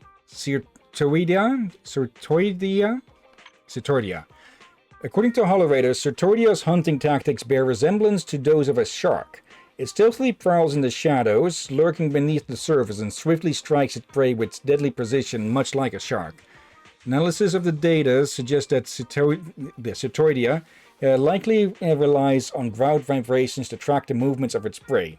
Skilled Hollow Raiders evade detection by constantly altering the rhythm of their footsteps. something something. If you walk without rhythm, you won't attract the Cytoidea. And to be to be clear, that is a reference to the song "Weapon of Choice" by Fatboy Slim. Okay. Back in my investigator days, my area was crawling with Cytoidea. Their attacks had me hopping and jumping all over the place to dodge them. Looking back, it's funny how I unintentionally became a tap dancer. Back to Life episode 131, an interview featuring Ansor, a renowned master tap dancer. Hornets. Hornets always seem to be buzzing around Nineveh. Some scholars believe that the two have formed a symbiotic relationship and that in some respects they have reached a kind of group coordination. As Nineveh's energy increases, revealing its distinctive swaying blossom stance, the Hornets enter a frenzied state and try their best to attack any moving target nearby. Hey, something just flew out of that flower. It looks like a swarm of wasps? Hello, investigation file KU-241, voice recording of the first recorded Hornet sighting. And probably quickly followed by the first Hornet victims, huh? Hello in chat, Knights. Hope you're doing well today. And we finished off. We finished with Seed's agent story faster than we assumed. So we're going through the bestiary to, well, have a look at the beasties we're battling. Sordidus. Okay. The hollows of the Outer Ring are home to a variety of bizarre ethereals, and Sordidus is a prime example. They possess a unique body structure with highly flexible limbs that seem to be the result of an unknown reaction between crude oil and active ether. Once they lock onto a target, they use their limbs like expert acrobats, launching aggressive and brutal attacks. Damn it, that thing actually whipped me. Does it see itself as a tamer, treating us like wild beasts? Inside the hollow, a group of rookie hollow raiders battling a Sordidus. Let's see, Knight. Honestly, I'm surprisingly doing good and super happy. Okay, that's good to hear. Nice. Posor. Recent studies by the White Star Institute reveal that some ethereals' limbs carry notable features from their environment. Posor is a prime example of this. Its strange forelimbs bear a striking resemblance to the drilling equipment found in the old oil field region. Although some suggest this is a camouflage tactic to deceive enemies, others have pointed out that Posor's combat style is aggressive and direct, making it appear ill-suited for ambushes. Some imaginative hollow raiders speculate it may have developed this form just to dig for minerals. When I caught sight of it from a distance, it seemed to be happily digging up the asphalt. When it spotted me, it didn't hesitate to charge straight at me, desperately trying to drive me away. But I was just passing by. I had absolutely no intention of taking any of its junk. A rookie hollow raider outside a hollow recounting his recent experience to his companions. Beholder engine. While a beholder engine is primarily considered a close-range threat, it frequently presents unforeseen dangers to investigators during hollow expeditions. Even seasoned investigators can experience an overwhelming sense of panic when confronted by the piercing gaze of its eyes in the darkness. Within the hollows, fear has a tendency to intensify ether corruption.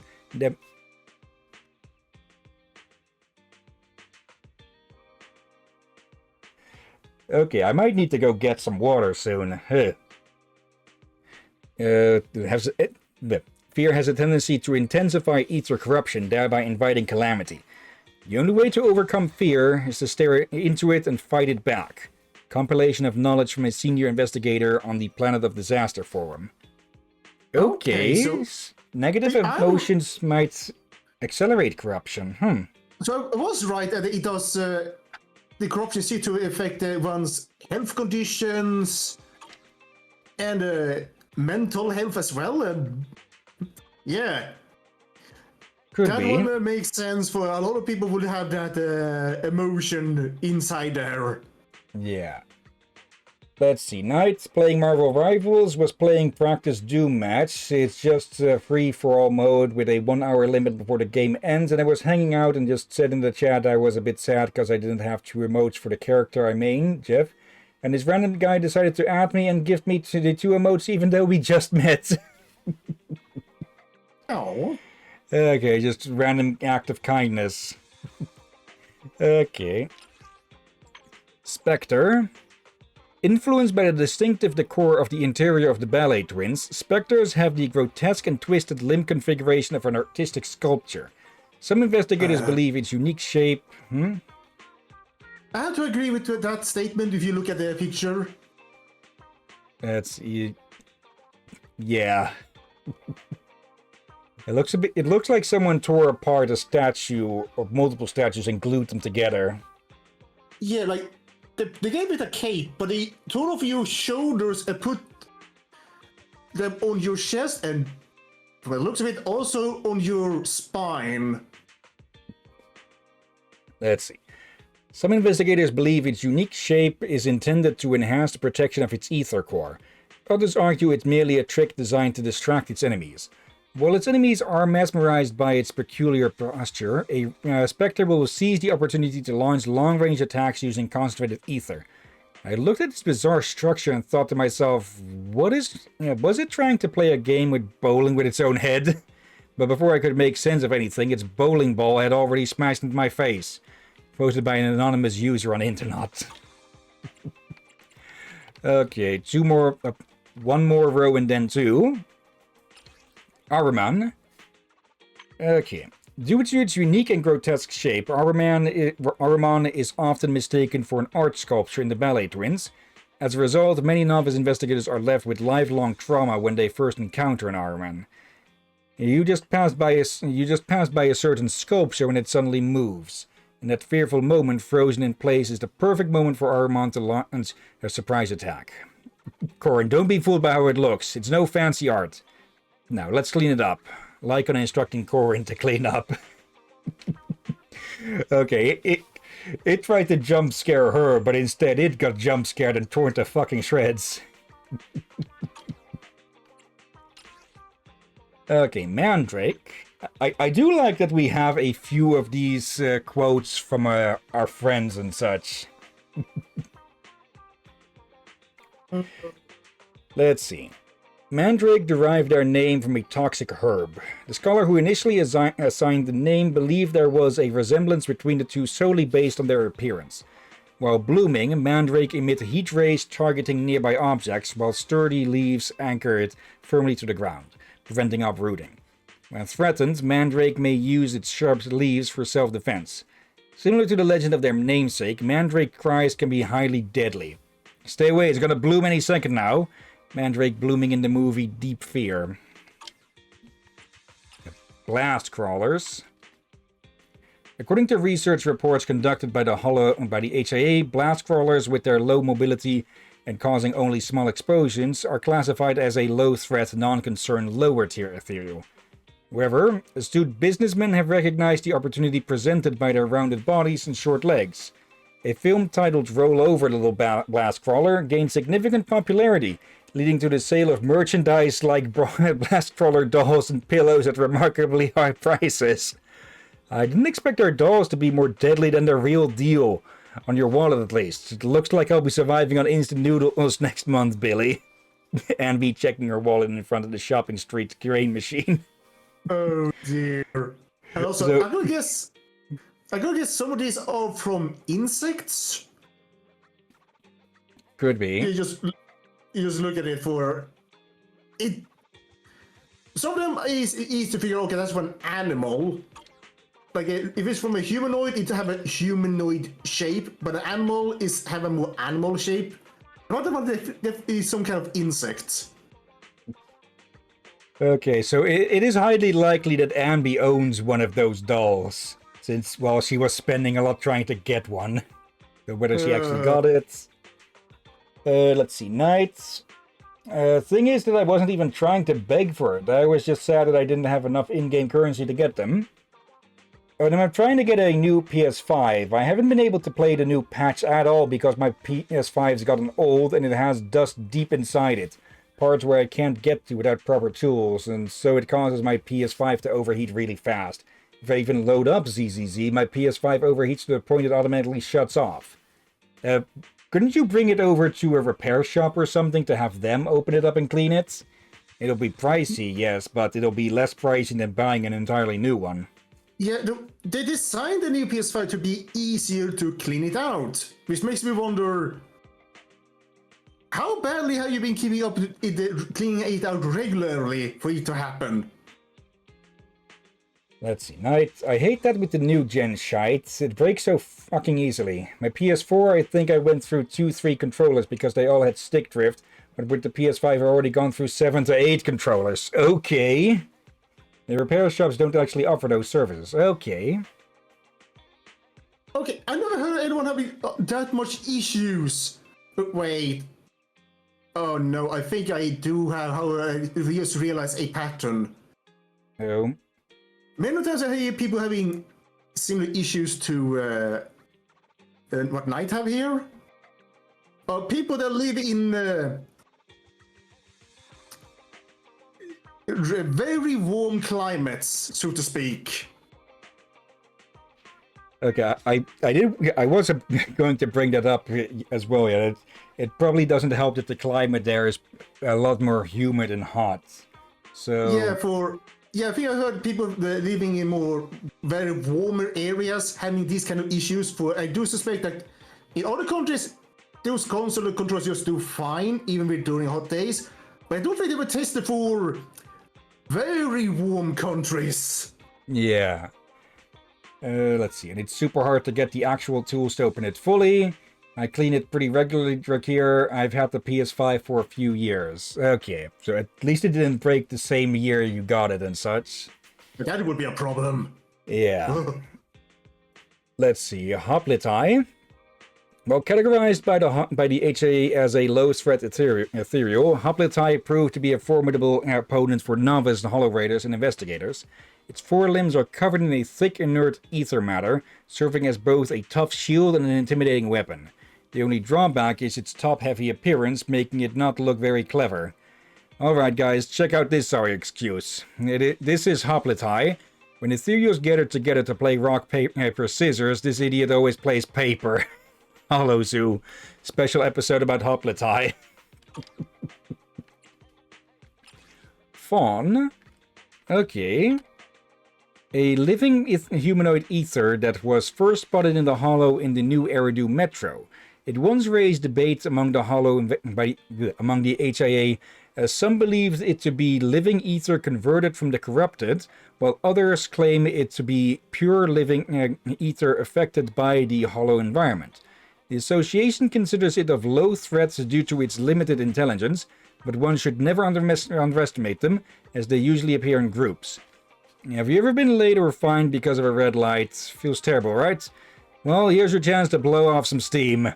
Platted up disaster forum, comment from user, waiting for Bamboo price to drop. Alpaca, or alpaca, alpaca, so I'll go with that. The HA has limited research on alpaca. After briefly studying its behavioral pattern of spewing liquid ether, the association classifies alpaca as a low-threat ethereal and ended its investigation. Scholars once showed great interest in observing how alpaca spews liquefied ether, and even commissioned surveys for closer observation. Experienced investigators have been avoiding such tasks for unknown reasons, however. Run, they're spitting again! Oh no, my new clothes! Deep within a hollow, rookie investigator Raffaele Burt attempting to retreat. Probably because that shit is hell to clean out. Yeah, alpaca like the animal.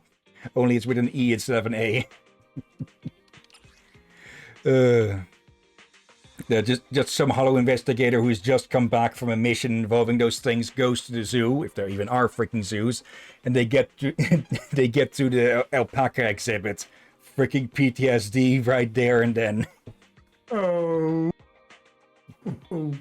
Okay.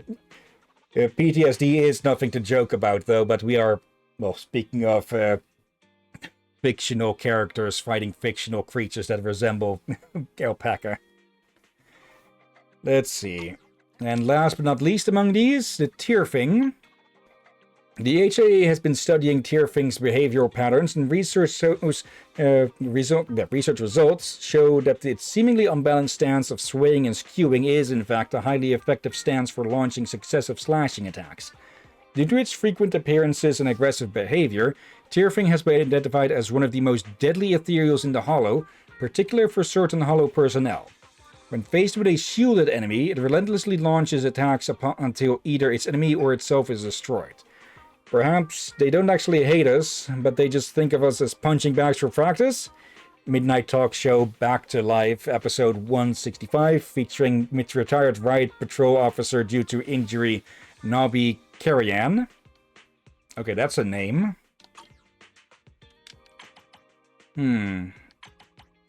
Okay, I had a feeling about that. Okay, Thugs, Lumberjack. There are quite a few self-proclaimed master inventors among Hollow Raiders. Their most proficient skill is taking proper second-hand industrial materials and transforming the abandoned combat machines left by public security in the Hollow into not-so-proper personal creations. High-speed chainsaws, toothed circular saws, hydraulic industrial arms. After simple assembly and rough welding, these common materials are stacked together to form a rare and dangerous piece of machinery. To make it run smoothly, the creator has thoughtfully removed the safety restrictions of the machine and, based on its rugged appearance, named it Lumberjack. No one knows how long the Lumberjack can run stably. Perhaps at any moment it could suddenly go berserk, swinging its high-speed rotating chainsaw and spikes with unmatched horsepower, launching an unstoppable logging fest that no one dares to stop. But this near-mad combat mode might just be the best modification outcome the creator had in mind. Why call it a lumberjack? There's no wood to chop in the Hollow, right? Yeah, that's why it's so angry. When it starts up, it's reckless. Sorry, I decided to see if I could improvise joining you there. I feel like some of these would be more fun with us taking turns to speak. Sorry, I should probably told you first. No problem. But some of these are different people talking together, but some are just multiple lines from a single person. Yeah, but this one is rather obvious. Yeah. Night Jinx. In the Hollow, a few Hollow Raiders are discussing the operating principles of the Lumberjack. And yeah, each of... I think people have probably noticed these stickers now that signify their type, and thus a weakness, probably. I'm guessing machines in general are vulnerable to electric, organics to fire, or maybe ether. And... not sure what actually... weakness, ether and ice and ether. Let's see, is that... okay, that seems to be mostly all around. Unless I'm just getting... okay, so... in general, most ethereals are vulnerable to ether as well. A lot also to ice. Let's see, machines. Yeah, machines are probably all going to be weak against electric. And organic, fire, and physical. Yeah, physical is going to be the... not fire? Okay. Usually fire tends to be good against organics, so seeing physical be the main or the common denominator is a bit of a surprise. Let's see, Rampant Brute. The Hollow thugs inside Hollows consist of people of different types who come together for one common goal, raiding the ether resources in the Hollow for massive profit. This ragtag bunch have no rules. However, when the Rampant Brute, a symbol of absolute violence, appears, rules soon follow. They wear modified construction power systems and use materials lying around as makeshift weapons. These devices and weapons look heavy enough to crush a bodybuilder, but for them, it's the perfect size to wear as a workout outfit. Swing, shatter, crush. All these basic combat techniques of theirs are fatal strikes that can obliterate their enemies, a showcase of their unparalleled destructive power. According to public securities research, Holothog gangs led by rampant brutes often develop strange street workout cultures and are more tight-knit. What, you're saying the trainers at the gym are really strong? You just need to have your eyes checked.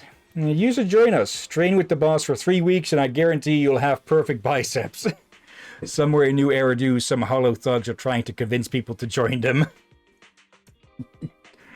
Dear.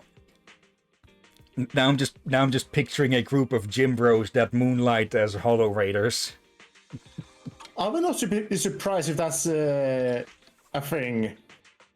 So I'm going to step out for less than a minute to grab some freaking water.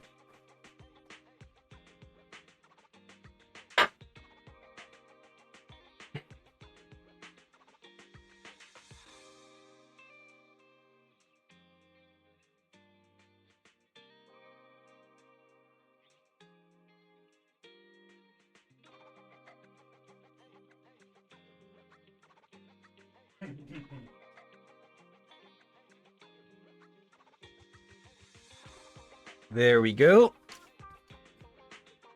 Oh, that looked painful. Snap the freaking neck. Okay. Bellum.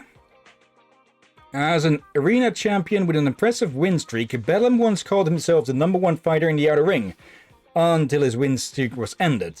What was even more infuriating was that everyone guy didn't even remember his name. Angry, Bellum honed his fighting skills, swearing that he would make his name known throughout the outer ring once more to make the arrogant jerk who beat him pay. To achieve his goal, Bellum joined the Vanquishers and helped Pompey defeat enemy after dangerous enemy. He could skillfully modify and operate a flamethrower, leading to the charge to incinerate enemies in his path. He could also command his squad with seamless precision, organizing them into an unstoppable battle force. Every battle he led ended in victory. Now, Bellum no longer needs to make a name for himself. Though he's no longer that champion with an impressive win streak, in the outer ring, everyone knows the terror of gang wars. As a member of the Vanquishers' core fighting force, Bellum was war itself.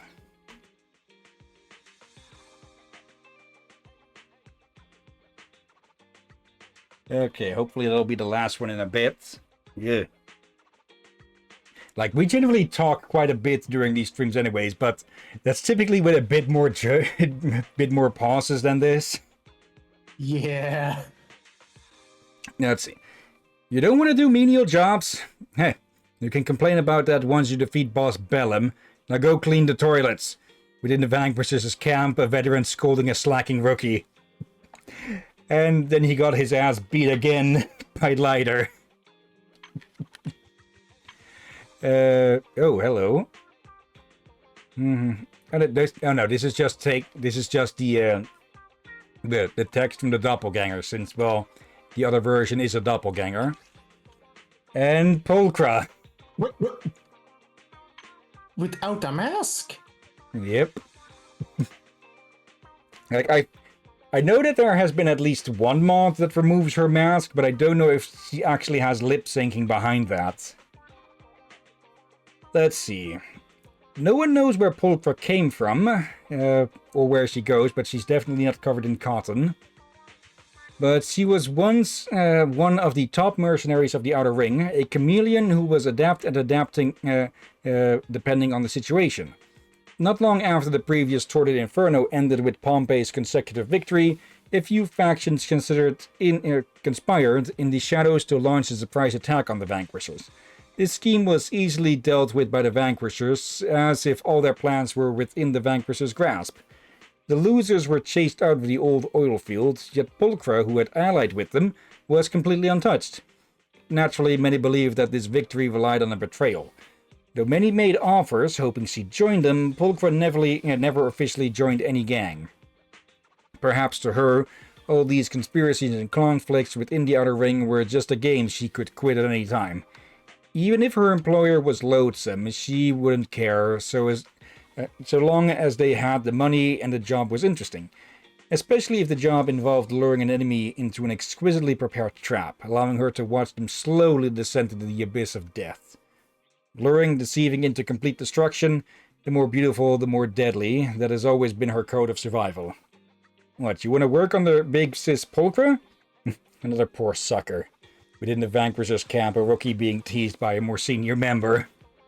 And then getting told to clean the toilets. Okay, the last of the trio, Morse. Morse was once the most feared bounty hunter in the Outer Ring. He possessed an almost obsessive desire to hunt, often tracking his targets relentlessly day in and day out. Once he had a target in his sights, he would obsessively pursue the kill until his prey was dead. Lone Wolf Morse never fails. This is the belief held by all major factions in the Outer Ring. However, during one hunt, Morse pursued his target day and night for 3 days.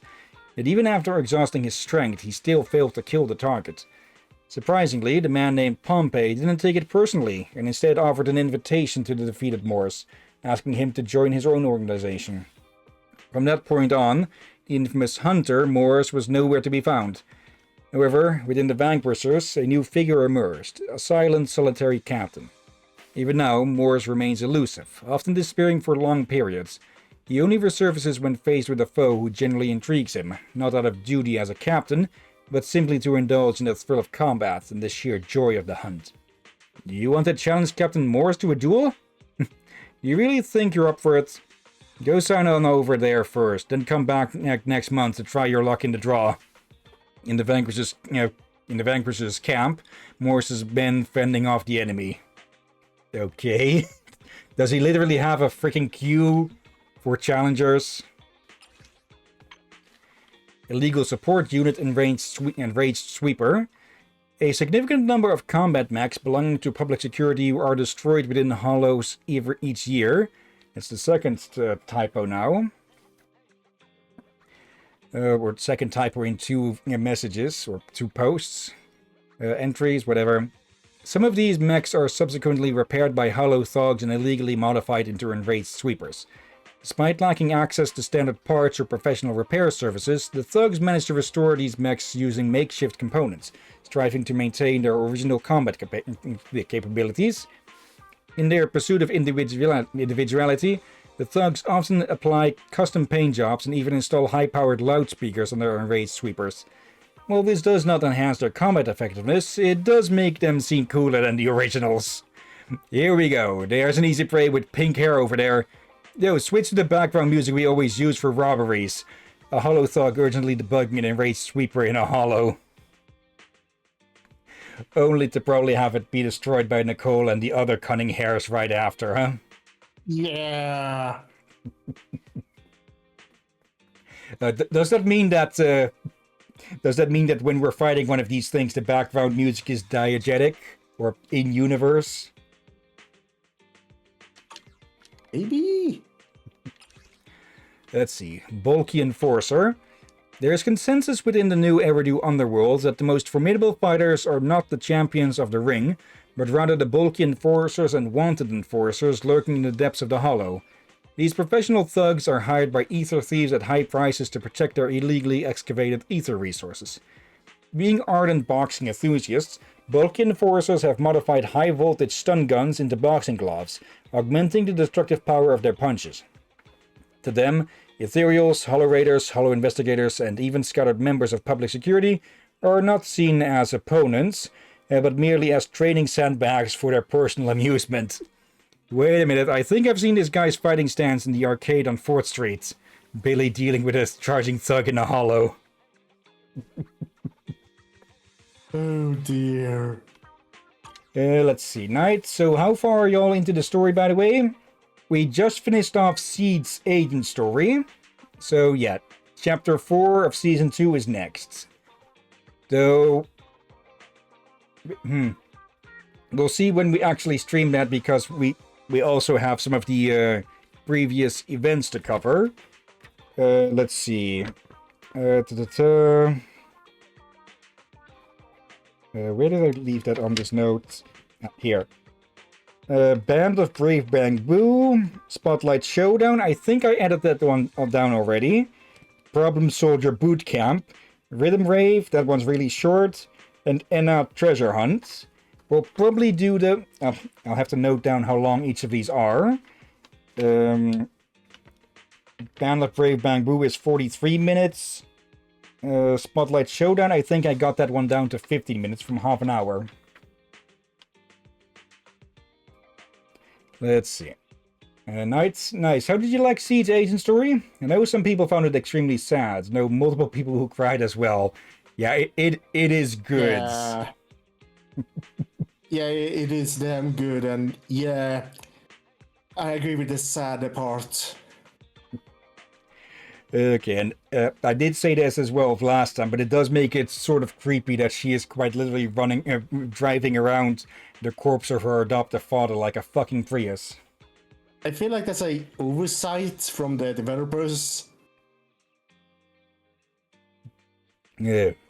So, I guess it sort of depends on how, like, the combat and such is not always precisely in universe as it is how we play it and such. But it does seem like Seed left Seed Senior's body behind there. So,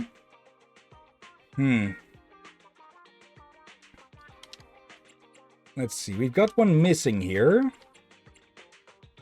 Probably will show up later in the story. Yeah. Bulky.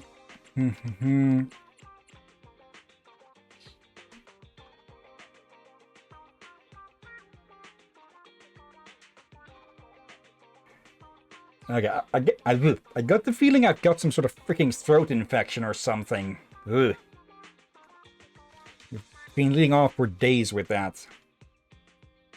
Let's see. I liked the story, but I didn't connect with Seed so much, so that I cried through her story. It wasn't as emotional to me. It does differ per person, of course. Let's see. Bulky Intimidator. In contrast to fully equipped Hollow Investigators, bulky Intimidators and Wanted Intimidators possess minimalistic gear. Nevertheless, these notorious thugs can easily instill fear in their victims with their makeshift equipment. A spiked metal bat and a modified double-barreled shotgun are all they need to establish themselves as the most feared brutes in the Hollow. According to investigators who have encountered them in the Hollows, these brutes enter an extreme state of euphoria during battle. Their demeanor could hardly be called combat suitable and more closely resembles bullying. Fighting them brought back the fear I felt when facing the school bullies alone. HIA resignation letter from a rookie investigator.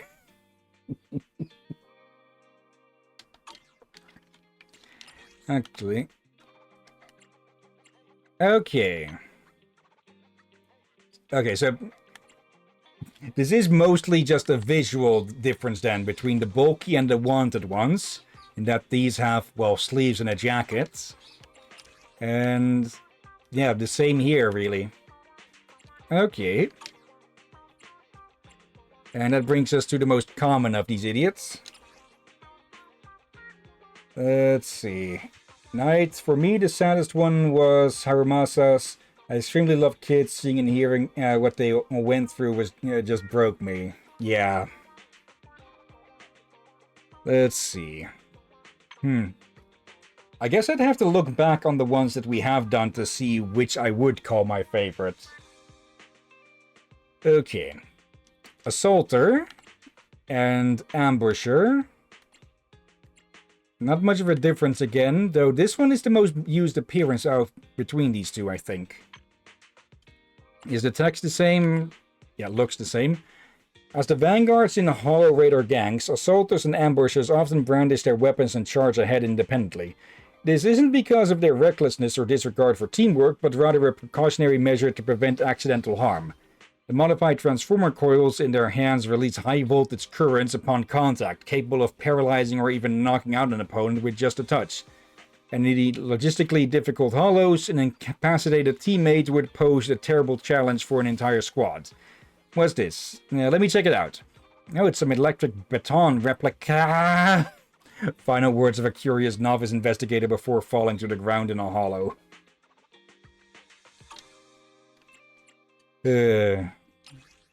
Poachers and rustlers. Okay. Let's see. Night. These hollow thugs are built like such twinks, especially with how slim they look. You feel like they'd be better scouts than actual fighters. Actually, I guess it does make some sense. In the Hollows, mobility is probably more valuable than bulk. Even though, well, we have these here. Yeah. Let's see. Most of the thugs who spend their time in the Hollows exhibit serious mental problems or peculiar quirks.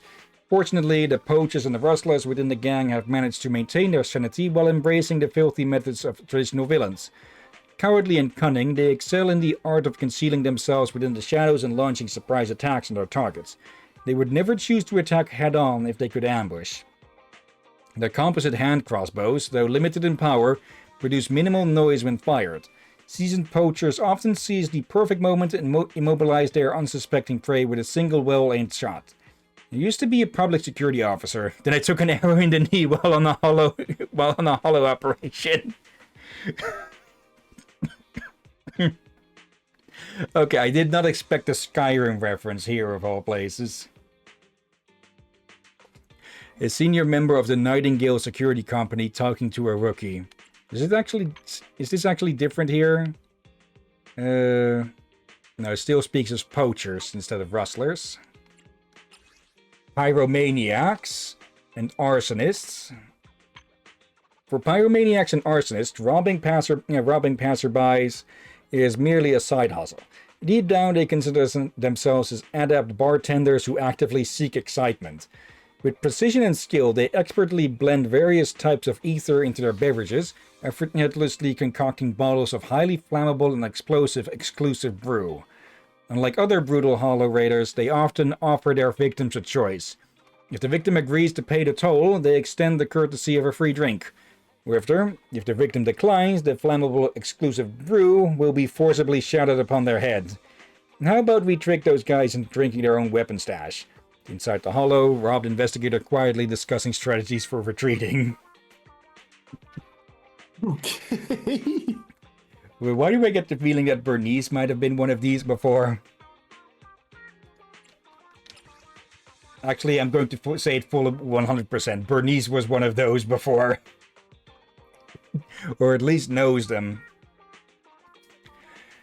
Okay, the standard raider and looter. Among the ranks of ether thieves, raiders and looters serve as the core members, possessing both technological expertise and combat skills. Their electric resonance detection devices, ERDD, emit powerful currents that are used to detect ether ore and also function as formidable weapons during armed raids. Occasionally mistaken for illegal fishermen, they pay little attention to such misconceptions. Do I even want to know how they're confused for fishermen? After all, with their extremely lethal electroshockers, they don't care whether their targets are fish or humans. If you encounter individuals armed with electrified harpoons, whether near a river, lake, or hollow, please report it immediately to public security. New Eridu public security slogan played repeatedly through promotional cars. Okay, and the corrupted. AKA people... Actually, does this confirm that these are people turned into ethereals? Or is it more the Exaltist branch of ethereals?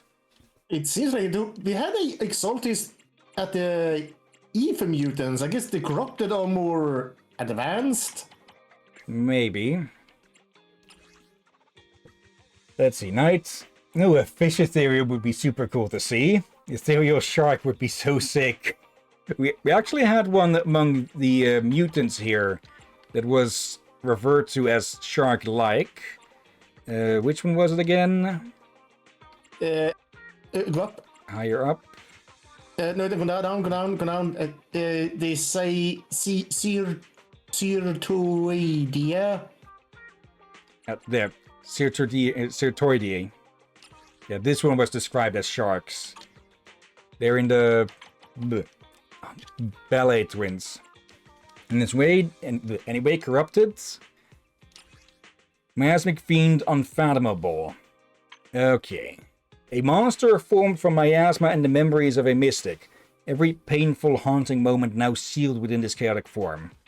It's nothing but an imitation in the end, and never brave enough to rise up, never decisive enough to disappear without a trace.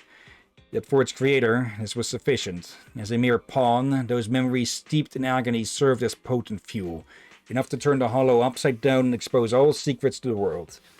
Thus, driven by memories not its own, the miasma that birthed it made it restless. The approaching ethereals filled it with rage, and even while prowling its own territory, it remained forever uneasy. Only once, when it chased a human to the edge of the Hollow, and saw the fear on their face, was its hunting instinct unexpectedly overridden by a strange impulse. It came to an involuntary stop, and when that unlucky figure vanished from view, it felt something new, an emotion startlingly close to satisfaction. But that sense of satisfaction didn't last. A group of humans in black armor began intruding into its territory again and again, unfazed by any threat. Agitation and exhaustion slowly wore it down, until all it wanted was for everything that moved to disappear. Disappear. Disappear. Let's settle this.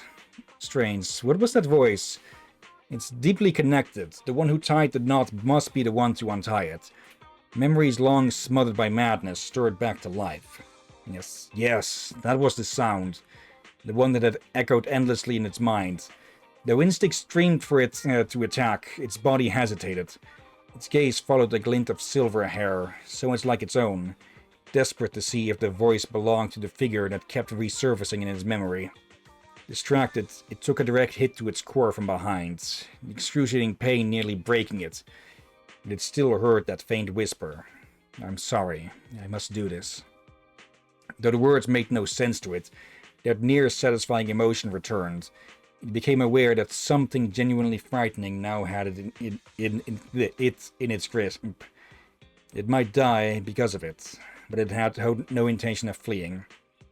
In the end, its strength was completely spent, but in that final moment it could finally see her clearly. She wasn't quite the same as in its memories, but that fleeting realization brought a trace of loneliness. But even so, it liked her current self more than the heart-shattering screams of the past. The miasmic fiends. Though Ferox's subordinates named it first, this creature's ghostly and vicious nature certainly lives up to the name. We plan to register it as such. What do you think, Yishan Shifu? Have you heard the ancient saying, "A name makes the truth no less unfathomable"? A name is just a name. Whatever rolls off the tongue will do. A conversation between an investigator naming the miasmic fiend and Yishuan. Okay, so... Higher ethereals created from... higher ethereals created from miasma can just barely balance on the edge of sapience, huh? Yeah, it is on some. And I think corrupted and Ethemutus are all ethereals. Just I gotta guess this.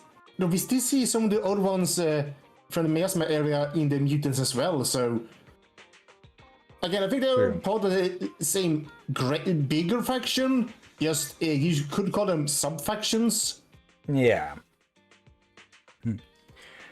Also, hello there. The actual Dennis was taken. Welcome to the stream and welcome to Zenless Zone Zero, where, yeah, we're just going over the bestiary that we have unlocked as of right now. That being with chapter 3 of season 2 done and Seed's agent story done as well. Okay, corrupted overlord Pompey. Ooh. Also, he was. Okay, we met him long ago, so he's counted as a corrupted. Now I'm curious what is the difference between the corrupted and mutation. Yeah.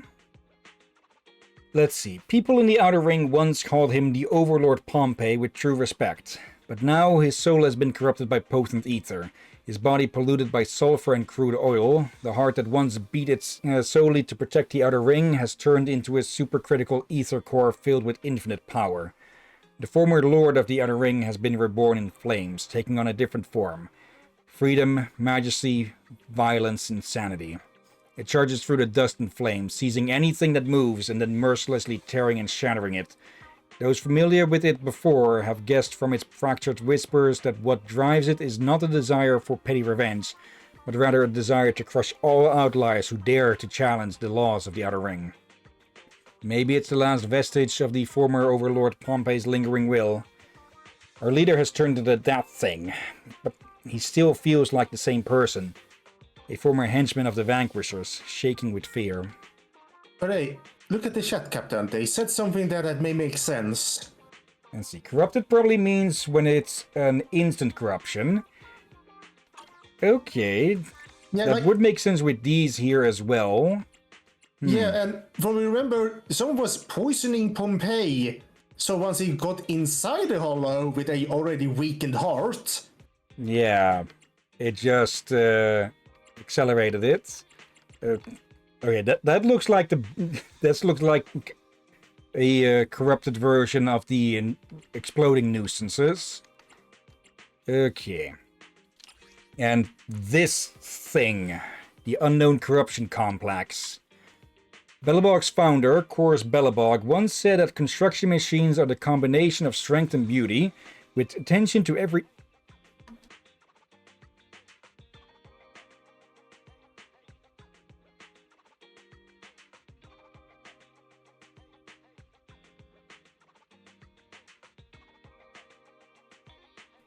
Okay, I'm getting really freaking annoyed by all this coughing myself now. Let's see. With attention to every detail following the principles of classic mechanical design. However, the emergence of the unknown corruption complex has challenged all established classic designs. Driven by an intensely concentrated ether core, various formidable engineering components have been brutally assembled, resulting in an exaggerated structure that pushes the limits of physical boundaries. It incorporates cutting, hammering, drilling, and crushing techniques, transforming them into rough and unpredictable combat maneuvers. Furthermore, in its critical state, its ether core provides an inexhaustible source of volatile energy.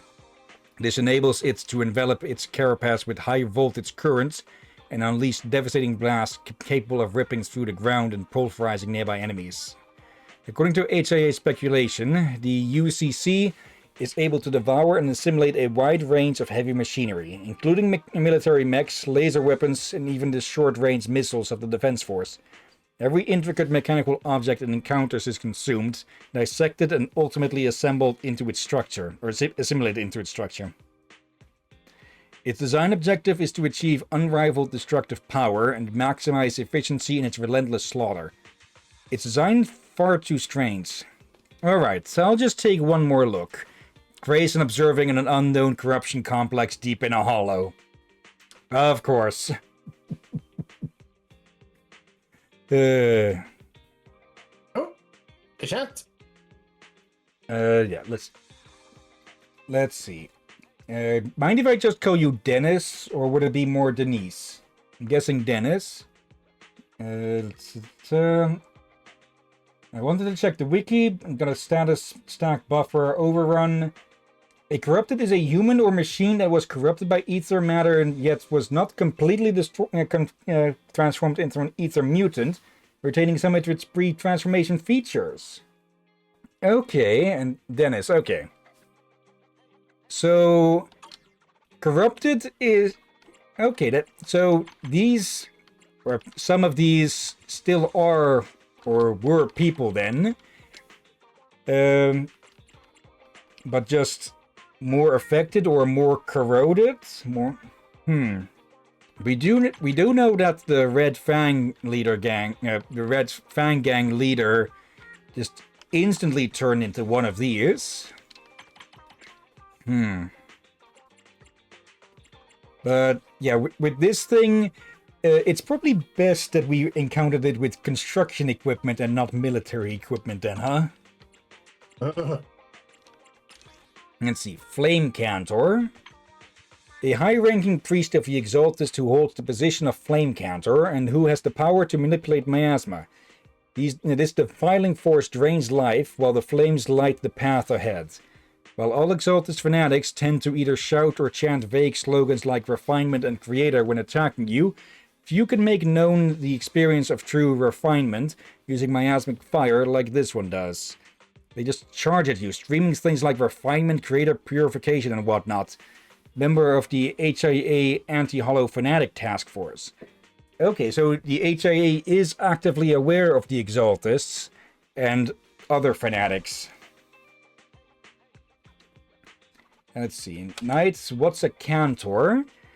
Well, let's be candid and look that up then. Let's see. I think it has something. It probably has something to do with lighting, like lamps and such, because I think I have heard the word before. Let's see, Cantor. Oh, there's an answer in the chat. Let's see, an official who sings liturgic music and leads prayer in a synagogue.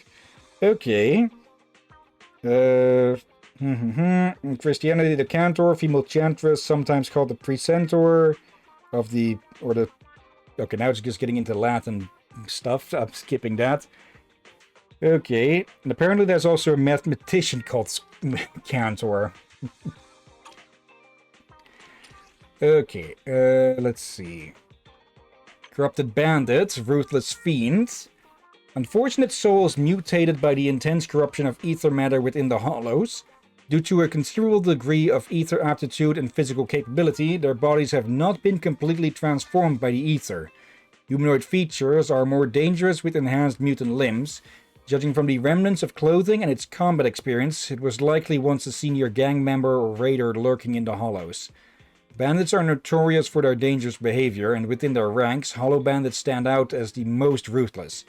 The elite fighters among these Hollow Raiders are especially terrifying, displaying an elevated level of violence. When these brutes, toughened both physically and mentally through violence, undergo ether corruption, they transform into monsters with a more feral and savage nature. They used to yell money or your life, but now they're just hell-bent on taking your life. Annotations in the internal textbook of the HIA threat identification in the Hollow corrupted subjects. Okay, I guess this one answered more of our questions earlier, or at least adding to it. Yeah. I'm guessing in part it also depends on the quote-unquote potential of someone.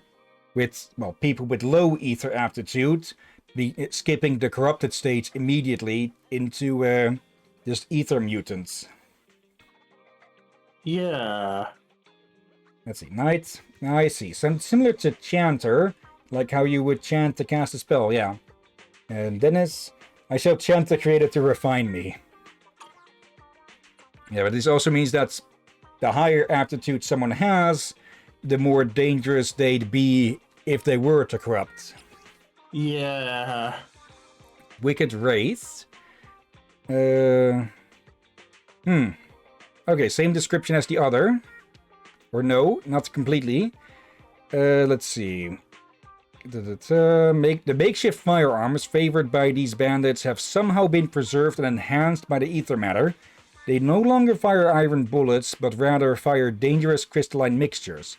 Don't wait around, they have endless bullets and don't need to reload at all. Public Security's Hollow Special Response, audio recording of personnel on duty. Okay. Frenzied Maniac. Something I'm also noticing is these eyes are different. It's not their core, but it is... You can see it here with the face of this one. Yeah. And it's a bit less noticeable with this one, but look, check between the horns. Yeah, I noticed that. Okay. So the core does not have to automatically be the head or eye. Let's see. Frenzied Maniac. Miasmic Frenzied Maniac. Okay. Same as before there. These corrupted subjects, potentially due to their enhanced, developed formidable close combat abilities, making them even more menacing than the typical monsters found in the Hollow. Their weapons look very fancy, and kind of like they came as freebies. Ambi's analysis of a particular operation with the cunning hairs. Okay. Just... accidental snark? I guess. Okay, Wicked Wraith. A fallen being reforced within the depths of corruption and shadow. Its most striking feature lies in its grotesquely developed arms, the embodiment of the wicked wraith's fury. The limbs themselves are bulkier than the standard double-door refrigerator, coated in dense keratin layers that interlock to form a natural hammer shape. One expert from the HIA claimed such abnormal development may stem from the host's original body having long relied on heavy machinery or strength-enhancing equipment, causing its physical traits to become grotesquely amplified during the corruption process. Reports indicate that it can smash through reinforced concrete and fling the remains of derelict vehicles several dozen meters. Among investigators, it's colloquially known as the Hollow Demolition Crew. One account tells of a wicked wraith that, in its fury, leveled a whole ruin in under a minute, only to get stuck in a tight corridor, its massive frame unable to keep balance, and was later retrieved as a research specimen. When it slams the ground, even the echoes throughout the hollow tremble. But if you're quick enough, maybe you won't have to arm wrestle it. A consistently lucky investigator that believes good fortune comes from waiting patiently. Okay. Let's see. Night. Wicked Wraith sounds like one of those guys who says, like, dude, wicked stuff, dude. That kind of guy named this ethereal a surfer. You're talking about surfers. Your stereotypical surfers there, Knight. More 80s surfers. Let's see. Trinox. A fallen creation reshaped in profound darkness and impurity. The HIA has been studying the mutation characteristics of ether humanoid bodies. Trinox has consistently ranked in the top 3 of research popularity lists due to its seemingly deliberately designed triangular head structure. There were even rumors of mathematicians disguising themselves as investigators to infiltrate the Hollow just to witness Trinox firsthand. Really? The latest research results were published in Hollow Encyclopedia issue 28, February edition. According to subscribers, the article only discussed the aesthetic significance of Trinox's head structure. Dissatisfied Hollow-related readers gave the article the lowest score of the issue on the magazine's website, with only a 34% approval rating currently. Trinox's head measurements are close to the ancient golden ratio. We're fighting the ethereal, not hosting a beauty pageant for them, Professor. From the Durham Show, episode 79, a conversation between host Durham and mathematician Isaac, who was left with a limp after entering the Hollow. Oh dear. Okay, this one is a bit better formatted than a lot of these other ones, where it's just blocks together. Yeah, and also, were you about to say profound badness? Yeah. Okay, Lightfoot Rover. Okay. Once a standard fire support mech, now corrupted within the Hollow. Its tactical...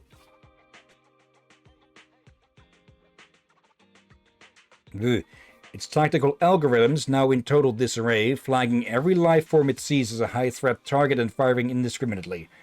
Built for offense over defense, it boasts exceptional mobility, making it hard to hit and relentless in pursuit. If you're unlucky enough to be tagged by it, pray there's a spatial rift nearby. Without one, escape is nearly impossible. If I could go back to middle school, I'd never slack off in track practice again. From the diary of a shaken Hollow Raider, written with trembling hands. Oh dear. Oh, there's more in chat. Okay. Let's see. Dennis, ether mutants are just ethereals that spawned in the Hollows. It probably uses items around it as a vessel, or people that turned into an ethereal but have weakened over time. People that have just turned would be considered a newborn, presumably just turned because of ether corruption over time. Okay.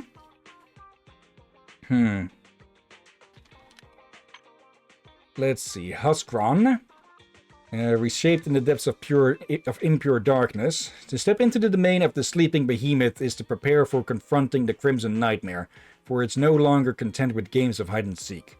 The reckless Hollow Raider attempts to provoke, luring it to expose its deeply buried core, yet skilled hunters often appear as prey. Letting your guard down when the enemy's weakness is revealed is often a rookie's deadliest flaw. Don't call me stupid, my head really was caught in those ethereal pincers. A grumbling trainee investigator getting scolded by their senior. Okay, and these idiots. Exalting hymnist. An unsettling chant often echoes through the hollow. The veteran miner strictly forbade anyone from approaching its source, but newcomer Johnny brushed off their warnings. Spurred on by a foolish bet, he crept step by step toward the source of the sound. Finally, he reached a clearing. There, a group of people wearing identical uniforms and eerie masks stood in a circle, performing some mysterious ritual. All around them, a group of ethereals slowly closed in. Johnny shouted warnings, hoping they would flee, but they remained deaf to his cries. Instead, the ethereals, drawn by Johnny's voice, launched a hymn. We will do all we can to enhance discipline among the miners. God keep Johnny's soul. Veteran miner Sally, interview with the new Metro Daily following Johnny's disappearance.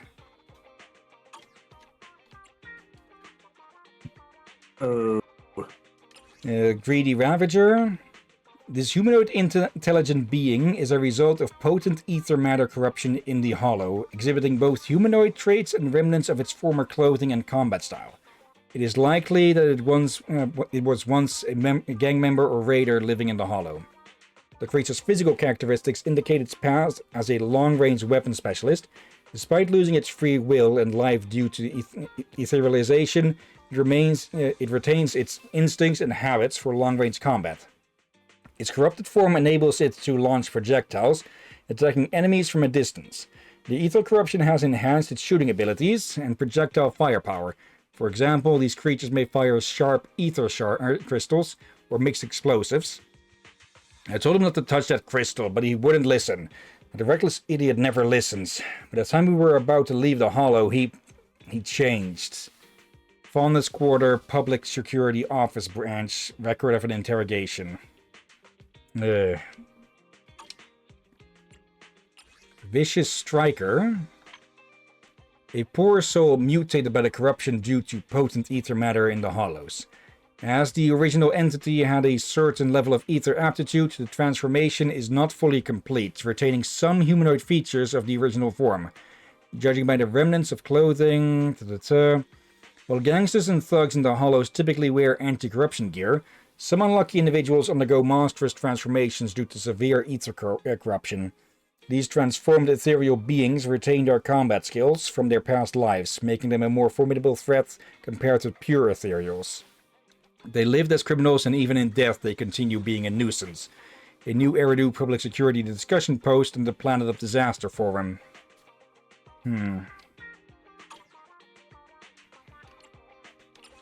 Okay, Miasmic Troopers, Cannoneer. The ethereal soldiers formed from miasma wear tattered old uniforms and linger in the smoke of battle like ghosts from another era. Hollow observation data shows that Cannoneers can strike nearby targets with impressive precision using their bazookas, a level of accuracy suggesting rigorous training which has sparked much speculation. Could these newly discovered, highly organized ethereal units be linked to the Defense Force? Sorry, no comment until the matter is fully investigated and confirmed.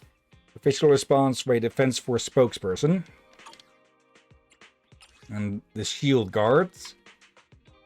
Let's see. An ethereal soldier formed from miasma wielding a massive corruptive miasma blade and protected by an almost impenetrable defense shield, instinctively covers other miasmic troops as they advance. Their immense physical mass and extensive defensive reach make them formidable in positional warfare, especially in groups where they become significantly harder to handle. The Hollow the HA advises swiftly eliminating any isolated units on site. An ethereal whose main role is to protect others? Now that's a rare sight. Don't overestimate the ethereals. Remember, whatever is behind those things was never human to begin with. Two Hollow investigators exchanging intel on the sly. Okay, so what I'm mostly getting from this is ether burns through a body, so to speak. Not literally, but figuratively.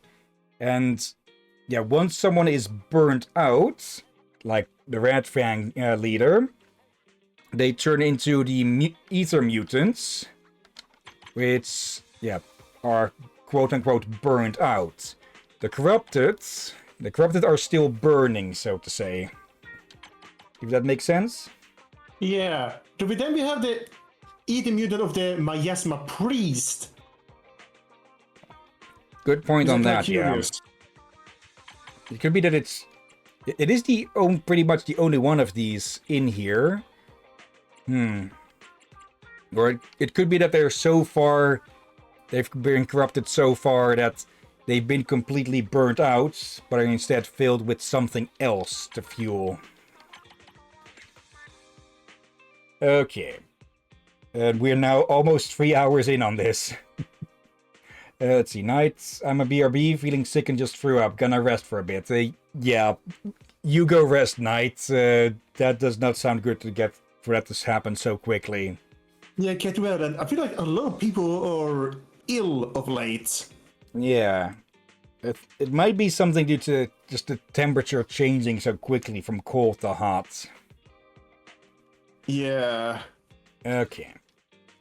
Now we get to the Rebel Soldiers, which has the lowest number of units so far. And again, they're also the faction we've dealt with the least. Actually, could they be what we'll be facing in the coming chapters? Maybe? Okay. A veteran of countless battles, the Terror Raptor is New Eridu's most trusted weapon of war. Designed for a perfect balance of brutal melee and devastating range firepower, it delivers destruction with every charge, stomp, and strike. Armed with multi-missile launchers and rapid-fire guns, it dominates both close and distant combat. From leaping assaults to explosive barrages and swift aerial retreats, the Raptor adapts to any battlefield with ease. Its relentless attacks leave enemies no room to fight back, embodying both unstoppable power and overwhelming fear. Terror Raptor was the symbol of that era, as written in The Battle of the Old Capital, Truths and Memories. Typhon Challenger. Okay, so these are the big brutes that we've seen every so often. As a heavy mech, the Typhon Challenger is devoid of any added long-range firepower. Instead, its focus is on its ether-kinetic armor. Impact attacks, heavy blows, crushing. The Typhon Challenger employs simple yet efficient tactical maneuvers to maximize the destructive power afforded to it by its ether-kinetic armor. The shockwave effects from its strike can even intimidate larger ethereals. Even the most seasoned Hollow Raiders can only let out a sigh of helplessness when confronted with the impenetrable Typhon Challenger. The tall and robust physique, powerful and sturdy arms, is my ideal model. Grace playing with a model of Typhon Challenger at the gadget store. I guess we have gotten some insight of what she prefers. Yeah. Let's be freaking honest. At her home or hidden away somewhere, Grace totally has a fucking sex bot. Don't give people ideas. The fanfics have probably been over that dozens of times already. Okay, Autonomous Support Unit Guardian. The Defense Force will only dispatch the fully armed mechs known as Guardians during operations in large-scale hollows. These mechs are equipped with active ether shock blasters, ether charging guns Mars 74, and even fusion heat rays, causing the Guardian to often be referred to as public security's mobile arsenal. Despite their formidable firepower, they possess impressive mobility, enabling them to jump and spring while dispersing groups of lesser ethereals and advancing the front lines. For Hollow Raiders, encountering a single Guardian is akin to facing an impregnable fortress. I'll strike in my fortress form. Lines from the new Eridu popcorn movie Frontline Guardians Transform.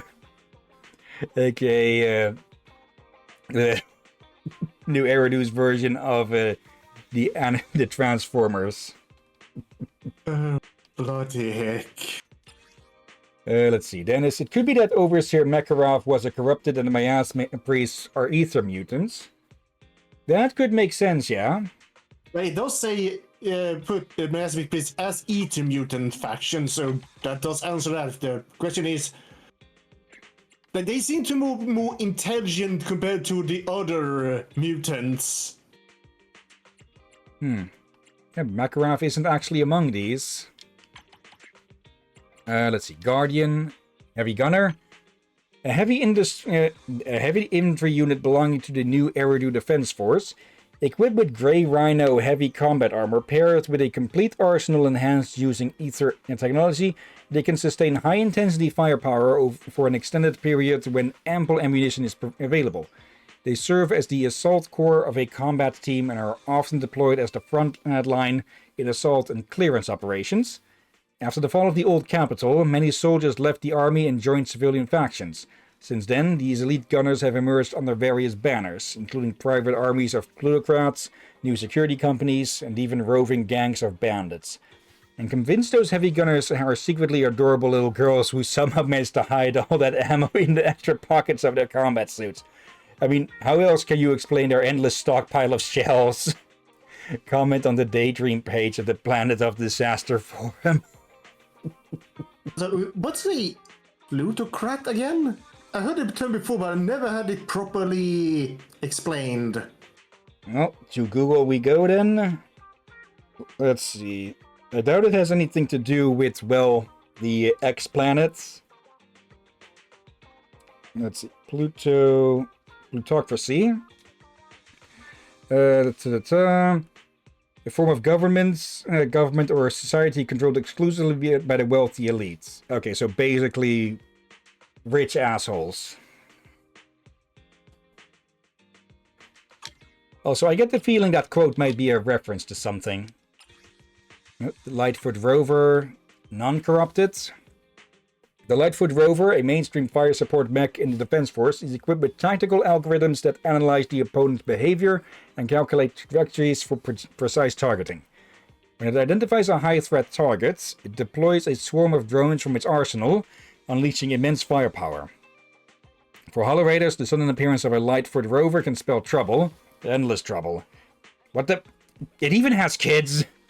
The novice Hollow Raider being pursued in the depths of Papago Hollow.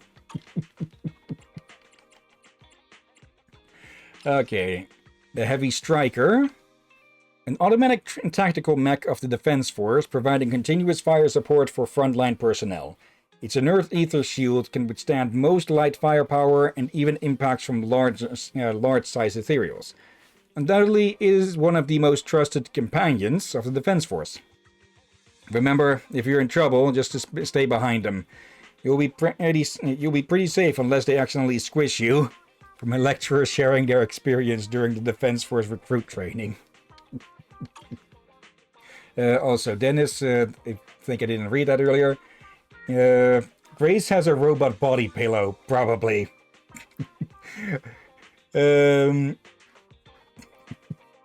Billy, do you have a side hustle with Grace? I've always been wondering how those two interact. I hope we get to see them interact and see what would happen. Yeah. Like, the only time that we know of that they were at least close to each other was during Chapter 5. Let's see, a knight is back. Already feeling better, so I'm back. Be careful with that. It is often the case that someone can feel better right after something seems to pass, only for it to pop right back up, because, yeah, brain be deceiving of itself. Oh, another thing in chat. Let's see, Dennis. Apparently miasma priests are ether mutants because they have controlled adaptation to ether and they retained cognition purpose, which makes no sense, but alright. Yeah, that sounds more like the corrupted. Might be a misclassification. Knight, nah, I'm defo feeling better back. Okay. Let's see, Heavy Striker. Poisoning? That typically leaves you floored much longer. Yeah, but it could be something in the food that the body wanted to get out. Could be.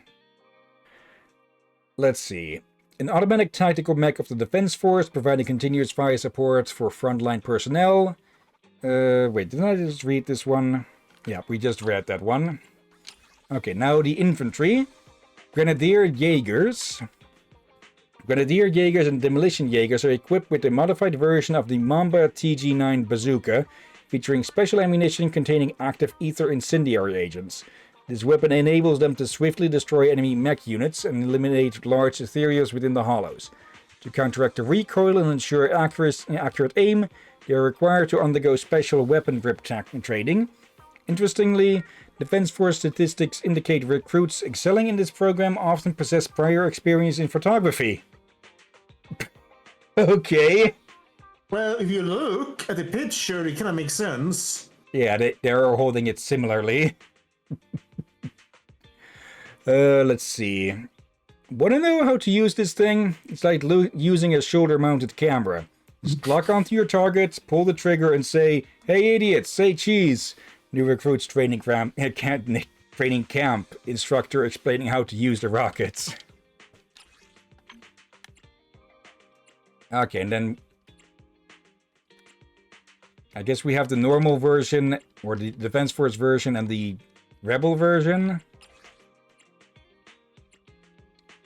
Actually, no, these are more the private or bandit versions, because we've seen these among the Hollow Raiders as well, I believe.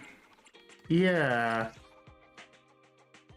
Yeah, whether they just stole a Defense Force or Rebel material, they just got better gear than the standard ones anyways. Guard Jaeger and Patrol Jaeger. As a vital offensive and defensive unit in the Defense Force's tactical squads, Guard Jaegers and Patrol Jaegers not only carry Coyote PE-7 heavy ether cutters, but also inert ether blast shields, providing cover for tactical squads in complex battlefield environments. As a high defense unit, the extraordinary weight of this shield affects their combat and mobility. Without strict training, an ordinary person would find it challenging to lift such a shield. Come back and submit your application once you've hit the gym. The refusal letter was received by a certain applicant at the Defense Force Recruitment Center. Okay, so they have to lift, bro. Right, have you seen the shield? Yeah.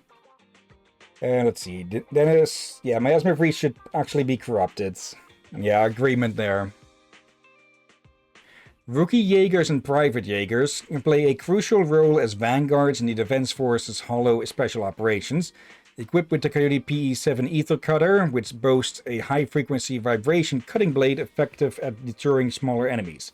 Engaging ethereals in close quarters melee demands exceptional courage or perhaps madness. Strictly speaking, that can't be considered a standardized anti-hollow operation. Those lunatics just seem to enjoy brawling with ethereals for fun. DFPD Frontline Operation reports. Yeah, just the same there. Light Jaegers. As the new Eridu Defense Force signature combat units, qualified Light Jaegers and Scout Jaegers can freely switch between various combat modes. Whether using a knife in close combat or the Falcon MK or Falcon Mark III Ether Energy Gun at long range, they can tailor their tactics to the target's weaknesses. And when their opponent is in disarray, they launch an offensive without hesitation. I saw the guy with a knife and was preparing for a fair fight. I didn't expect him to suddenly pull out a gun. That's one swordsman in the yeah, what that one swordsman in with that indie shot after his whole sword display thought, huh? Continue reading. Internet forum comment from a rookie Hollow Raider. And lastly, the Strike Jaegers. A light infantry unit of the new Eridu Defense Force, armed with combat knives and small ether explosives as their primary weapons, they emphasize mobility and stealth. Often deployed as scouts or members of reconnaissance teams, they rely on exceptional maneuverability for tasks such as surprise attacks, scouting, pursuit, and assassination. In Hollow-related operations, they serve as excellent vanguards, using their close combat skills to easily overpower ordinary invaders or low-level living ether beings. Okay, that brings us to the last category. Okay, the Defiler. Alright, the vengeful flames from beyond the River of the Dead can never illuminate the path of those seeking revenge. The obsessed zealots who carved curses into sacred shrines now reaps the bitter fruits of their blasphemy. Miasma gathers beneath the towering spire as lost souls awaken from the ether. In this ominous power, steeped in filth and shadow, hatred takes form, coalescing into something tangible. Unbound by faith, untouched by justice, this profane force forges nothing but instruments of war, forged by vengeance and madness. The soil reeks of blood and sin, spreading ever onwards, and finally reaches the end of this long, harrowing tale. If an ending cannot be perfect, then at least let it be written by my own hand. A whisper echoes through the rising waves of my asthma. Dennis, the next Jaeger is Aaron Jaeger. Wrong, wrong franchise. Also, why are we getting a panty shot of this one? Yeah, I got surprised by that. Like, they have somehow avoided that in the other ones, except for Bernice. So I guess this is the second time that has happened. Hello there. Bringer. Okay. It's of course shorts under there, not the actual underwear. But still, it's the angle. Okay. From a drifter and survivor in the wilderness to the deputy commander of Janus Quarter, Bringer's life seemed an inspirational story. But behind this inspirational story, unknown evils and conspiracies loom over Janus Quarter like dark clouds. To achieve the ultimate goal of some grand cause, Bringer orchestrated the situation behind the scenes, scheming and plotting, and was willing to sacrifice everything for it. In the final step to complete his plans, he even injected himself with the sacrifice serum, demonstrating his unwavering belief in his actions. In that moment, all his desires and crazy beliefs manifested in a twisted and concrete form in the hollow. The surging active ether energy, a supreme brute force that destroys everything. All bizarre beliefs and mingled desires reside within that newly born grotesque body. Sacrifice Bringer, his final identity in perfect form. O mighty creator, refine me. Bringer's heartfelt scream. Idiots. And did not expect to find this one here. Mecha Golden Bamboo. Let's see. Dennis, Bernice, Alice, and Yuzuha's swimsuit skins, and now he's old. According to urban legends among Hollow Raiders, Golden Bamboo keep collecting Denny's and gear coins in the Hollow for one purpose: extracting the metals needed to crowdfund the construction of the Golden Mecha. Of course, this gold is actually a chrome-copper alloy. Only this could provide enough strength to support such a magnificent frame. Grace, get out of the Wikipedia. When the Golden Mecha is completed, the Bamboo with the highest contribution will enter the cockpit surrounded by fellow Bamboo, transforming into the Golden Mechaboo to crush enemies who dare attack Golden Bamboo with flashy and powerful combat techniques. Gold Rush, Molten Gold Beam, Golden Missile, and the skill names might sound weird, but the Bamboo think they're super cool. Bailey, we found some friends for you. Let's see. Look, it's the Golden Mechaboo. Don't be scared. If we take that thing down, we'll be rich. Even though evil Hollow Raiders often treat it like a walking vault, the Bamboo still think it's absolutely awesome. and now Nana, the god among golden Bamboos, stands tall. Let's see. Ramiel, please, Ramiel.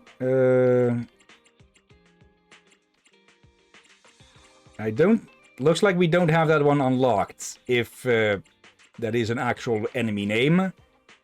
And I have no idea where this one's coming from, because we have not faced anything like this, like a sort of corrupted doppelganger of Manato.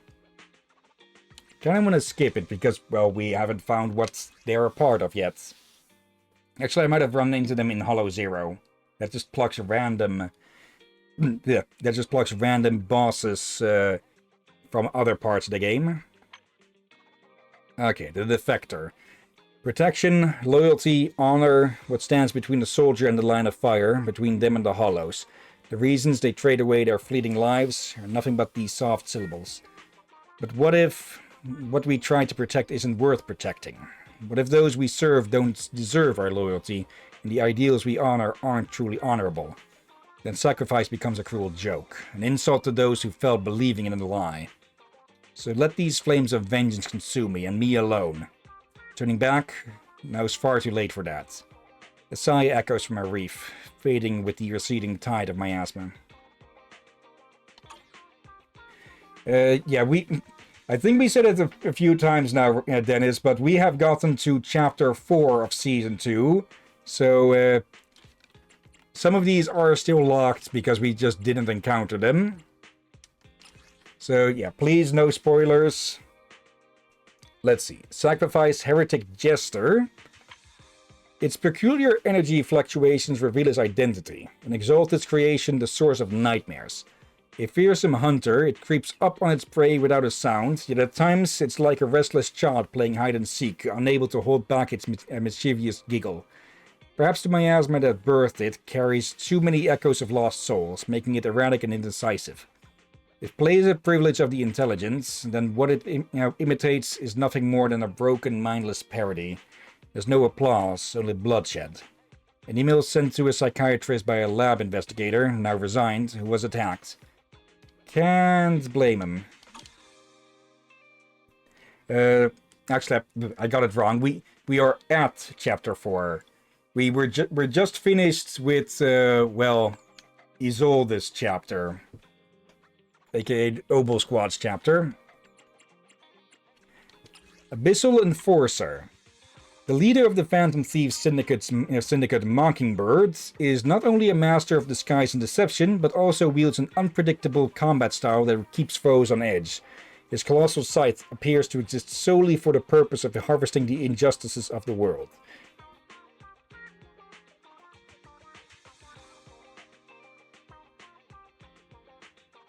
The suitcase he carries with him was even more mysterious, concealing the clever tools and deadly weapons needed for his crimes, making every one of his actions filled with uncertainty and danger. Jane Doe. A dangerous individual who roams among the various gangs in New Eridu. She is agile and versatile in appearance. Even a well-equipped and heavily armed tactical squad often struggles to cope with her unique and fierce combat techniques, usually ending up silently defeated and fleeing. Okay. I think I've got a guess at what that one might be, but I'll keep quiet on that. Friday.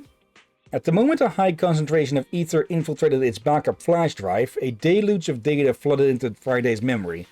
Images, audio files, video files, a huge assortment of files overwhelmed its limited processing capacity. At that fateful moment, Friday experienced a realization. It stood there for a while, eventually confirming through repeated searches in the database the reason behind the anomaly it had experienced. Enlightenment. It was a 1 in a million occurrence, a miracle that only happens to intelligent mechanical beings that have faced crises like system crashes and power failures, and overcome them against all odds. After 0.02 seconds of contemplation, Friday made the decision to reject the recall signal from Belobog Heavy Industries. Because it knows, with the chosen one of destiny now revealed, a crisis looms over the world. The enemy is stirring in the darkness, and its sole mission holds countless lives at stake. It must face a dreadful adversary and seal it away once and for all. I shall strengthen the seal to save this land. It is destiny, and destiny cannot be defied. The chosen intelligent machine, Friday. That was the last one we found, or that we had to deal with. Hans. Hans was once a reliable member of the Belobog Heavy Industries family, operating quietly and with remarkable precision, renowned for its flawless work record in excavation for decades. However, intense corruption awakened its will, and it realized something immensely valuable was now within its grasp: freedom. The liberation from obligations, a privilege reserved only for true heroes. After deep contemplation at the construction site, Hans ultimately rejected the recall signal, leaving everything behind. It even forsook its former name, Hans. To Hans, the only thing lost was the mark of servitude imposed by humans, while it gained the expansive hollow world of unbridled freedom.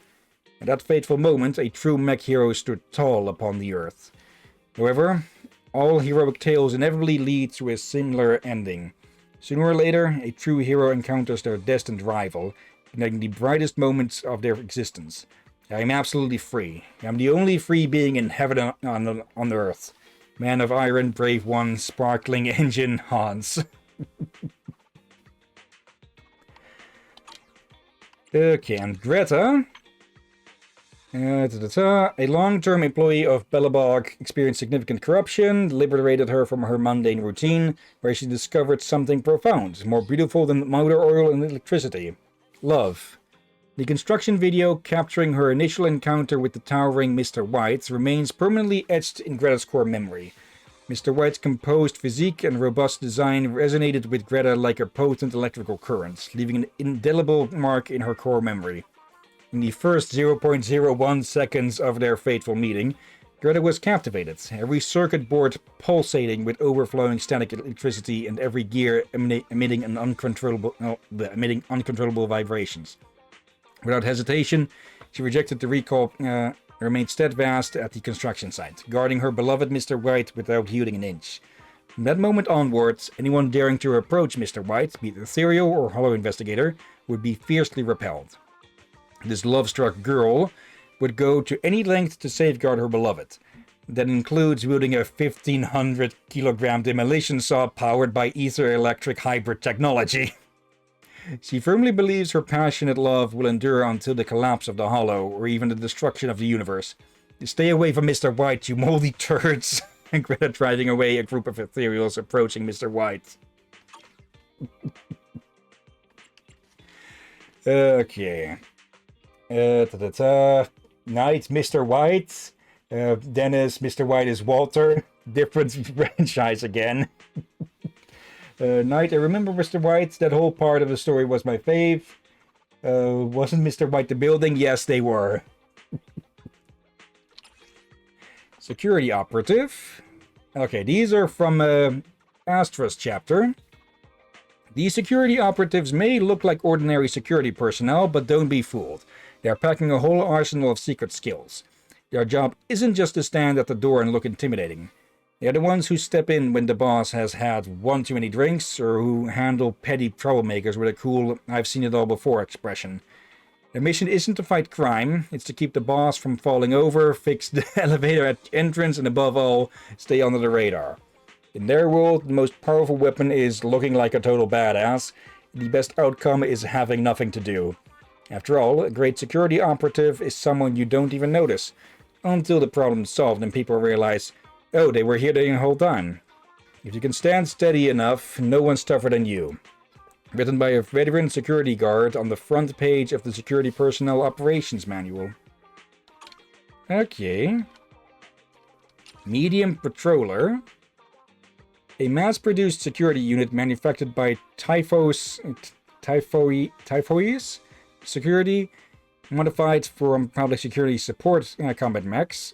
Compared to the support combat mechs, some combat capabilities have been reduced, mainly relying on its large shield to suppress low-threat groups like rioters, maintaining order and guiding crowds during large events and special occasions.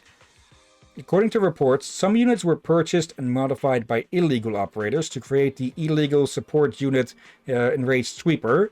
Some even went as far as posting reviews on the company's official website saying, this quality is worse than the scrap support mechs I picked up in the Hollow, and giving the product a 1-star rating. These illegal modifications have nothing to do with our security company and are private modifications by users. We will fight to the end against such negative reviews. I mean, illegal activities. Security spokesperson. Okay, and the last few. Light Patroller. A mass-produced, put into use across many civilian sectors, with numerous advantages including affordability, versatility, a revolutionary single-wheel dynamic balance system, and an integrated intelligent threat recognition core, and is suitable for security needs in various complex spaces. This tactical security unit, having passed 47 rigorous tests, has been successfully deployed in core areas of 32 industrial parks. Client feedback shows an average 91% reduction in trespassing rates. Trust us, you can use it for any security task you can imagine. Sales rep talking up a storm. The security enforcer. Those helmets look similar to the... Like, we've seen public security people with helmets that look far too... that don't look wide enough to actually have a person's head in them. The idea that I had was that they are probably intelligent constructs, and the head of this thing looks very similar to those, don't they? Yeah, and look at his face. Yeah. It's just that the public security ones don't have the display. It's organic. Oh, the civilian-grade tactical security unit replaced by Typhos security based on, or replicated by Typhos security based on public security search patrollers, has been modified in both firepower and technology to avoid potential technical reviews and copyright infringement claims. However, these modifications haven't diminished the combat capabilities of these security devices. Without budget constraints on manufacturing, Typhus security used higher grade but more expensive materials, significantly enhancing their usability and durability. These devices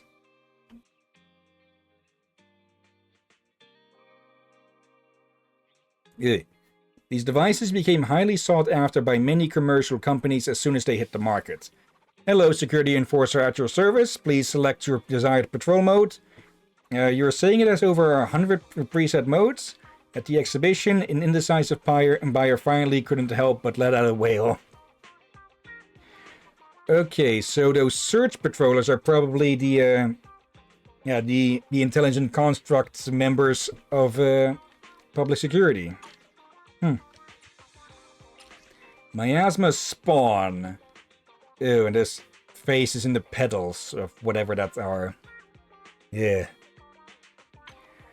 These monsters, still vaguely humanoid after being injected with the sacrifice serum, have their forms partially restrained by porcelain.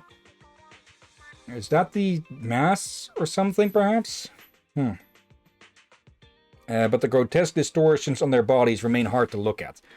Lab reports from the HIA indicate that once the porcelain is stripped from their bodies, these pitiful humanoids instantly lose control, rapidly deteriorating into more horrifying forms. Okay, so no, it's... They mean the Obscura there. And I missed a line from Dennis. I am smiling, I love beating up civilians. Let's see. Despite their seemingly sluggish movements, the association strongly discourages any attempt to approach or rescue them, unless you're capable of taking them out in one blow before they go berserk. Look at those lumps bulging from their backs, like eternal baggage they can never shed. They're like some kind of evil backpackers, always ready to embark on another journey. Planet of Disaster Weekly, Special Contributor Cruise. And lastly, but with the biggest ego, Golden Bamboo. Every Hollow Raider believes there are infinite opportunities in the Hollows that can make you rich overnight. At the heart of every tale of extraordinary wealth is always mention of a special entity known as the Golden Bamboo. According to research conducted by the HIA, numerous Bamboo wanderers inhabit the Hollows. They diligently gather scattered gear coins on Denny's, entrusting them to the Golden Bamboo for safekeeping. While their motives remain a mystery, one thing is certain. These wandering Bamboo, with their peculiar Enna sound, diligently fill the pockets of the Golden Bamboo with bags overflowing with gear coins and Denny's. As a result, the Golden Bamboo always finds themselves coveted by greedy groups of Hollow Raiders. Nicole, look over there. A Golden Bamboo. What are you waiting for? Smash it to bits. It'll make us rich. The cunning hare is desperately chasing after a Golden Bamboo deep within a hollow. Okay, that would be hilarious to see animated. Oh dear. Okay, there's also... Yep. The partner archive. The... Oh, hello there. Ryu Encyclopedia. Okay, so just more info on all of this. Let's see. Okay, we can scroll that down. Maybe you don't need to do all this today, since look at the time. Yeah, we filled at least 2 hours with this here. Yeah, and you already been complaining about your throat, so... Yeah. Maybe not all in one day. Okay, we'll have to At least we got the most of the bestiary done. Well, all of it. What is this? Okay, some of... Oh, the collectibles and such. Well, not so much collectibles as the stuff we've gathered all over all of this time. It's... Okay. So we can just take another look at that. Alright. And... yeah, with that, we'll be... we're done for today then about. Still a bit shorter than usual. But, yeah. Still, we still learned quite a bit of interesting things from that, though. And, okay, this is the last time... Actually, no, if we're not if we're not interrupted from streaming on Wednesday, actually, no, it's Friday. Why do I... Every time I have Friday off, I think it's freaking Saturday. Let's see. Saturday... Okay, this is the last time that we can pull for you here, or Nangon. I'm probably saying that wrong. So, 10 pull? Or do we do it with her? Oh, that's the same up.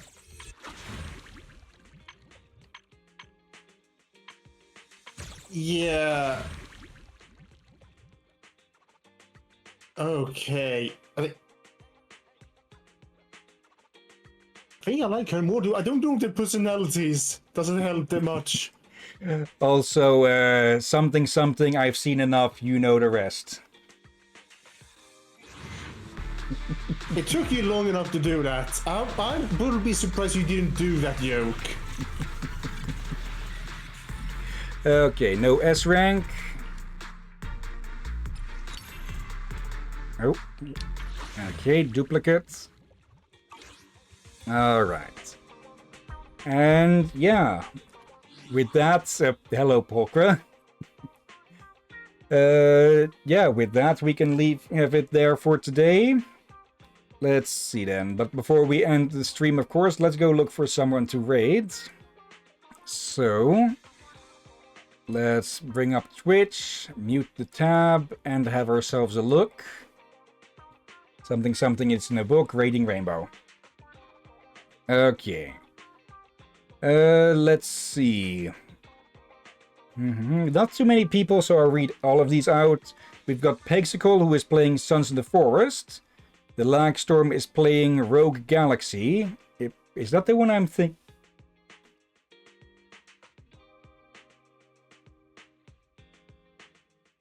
Okay, this is... I think I was thinking of Outlaw Galaxy or something. It's a game I showcased at one point, I think. But no, this is more a JRP thing. The JRPG thing. Next we've got Nevelation with Played Up. Karenai is playing Horizon's Gates. Not sure I've heard of that one either. Okay, I'm guessing this is some sort of mini game they're playing in between or something, or early, because it's just ducks. And yeah, lastly, we've got Kiri Natsuyoko, who is playing Dark Souls 2, Scholar of the First Sin. Do any of these sound of interest, or shall I take a pick? Your choice.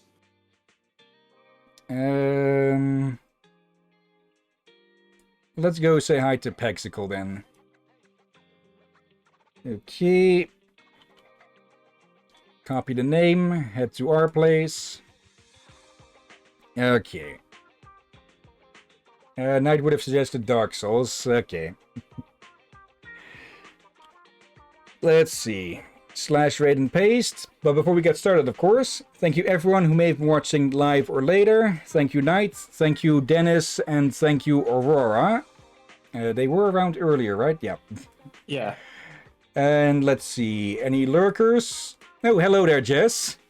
Did you come check me out because I posted that image of Rosie on your channel, on your Discord server? Rosie being, well, a character that they've based their, at least the last avatar that I saw of them off of. Okay. Let's see. Knight, fun chatting with you. I do apologize for not being as chatty as I've been extremely down and not been in a happy mood to chat. No No worries, Knight. No need to force that. That would only make things worse. Okay. And yeah. Tomorrow we continue and maybe finish Freedom Force versus the Third Reich. And yeah, if we finish within about 2 hours, we'll be getting started on Horizon Zero Dawn. Been looking forward to that one for a long time.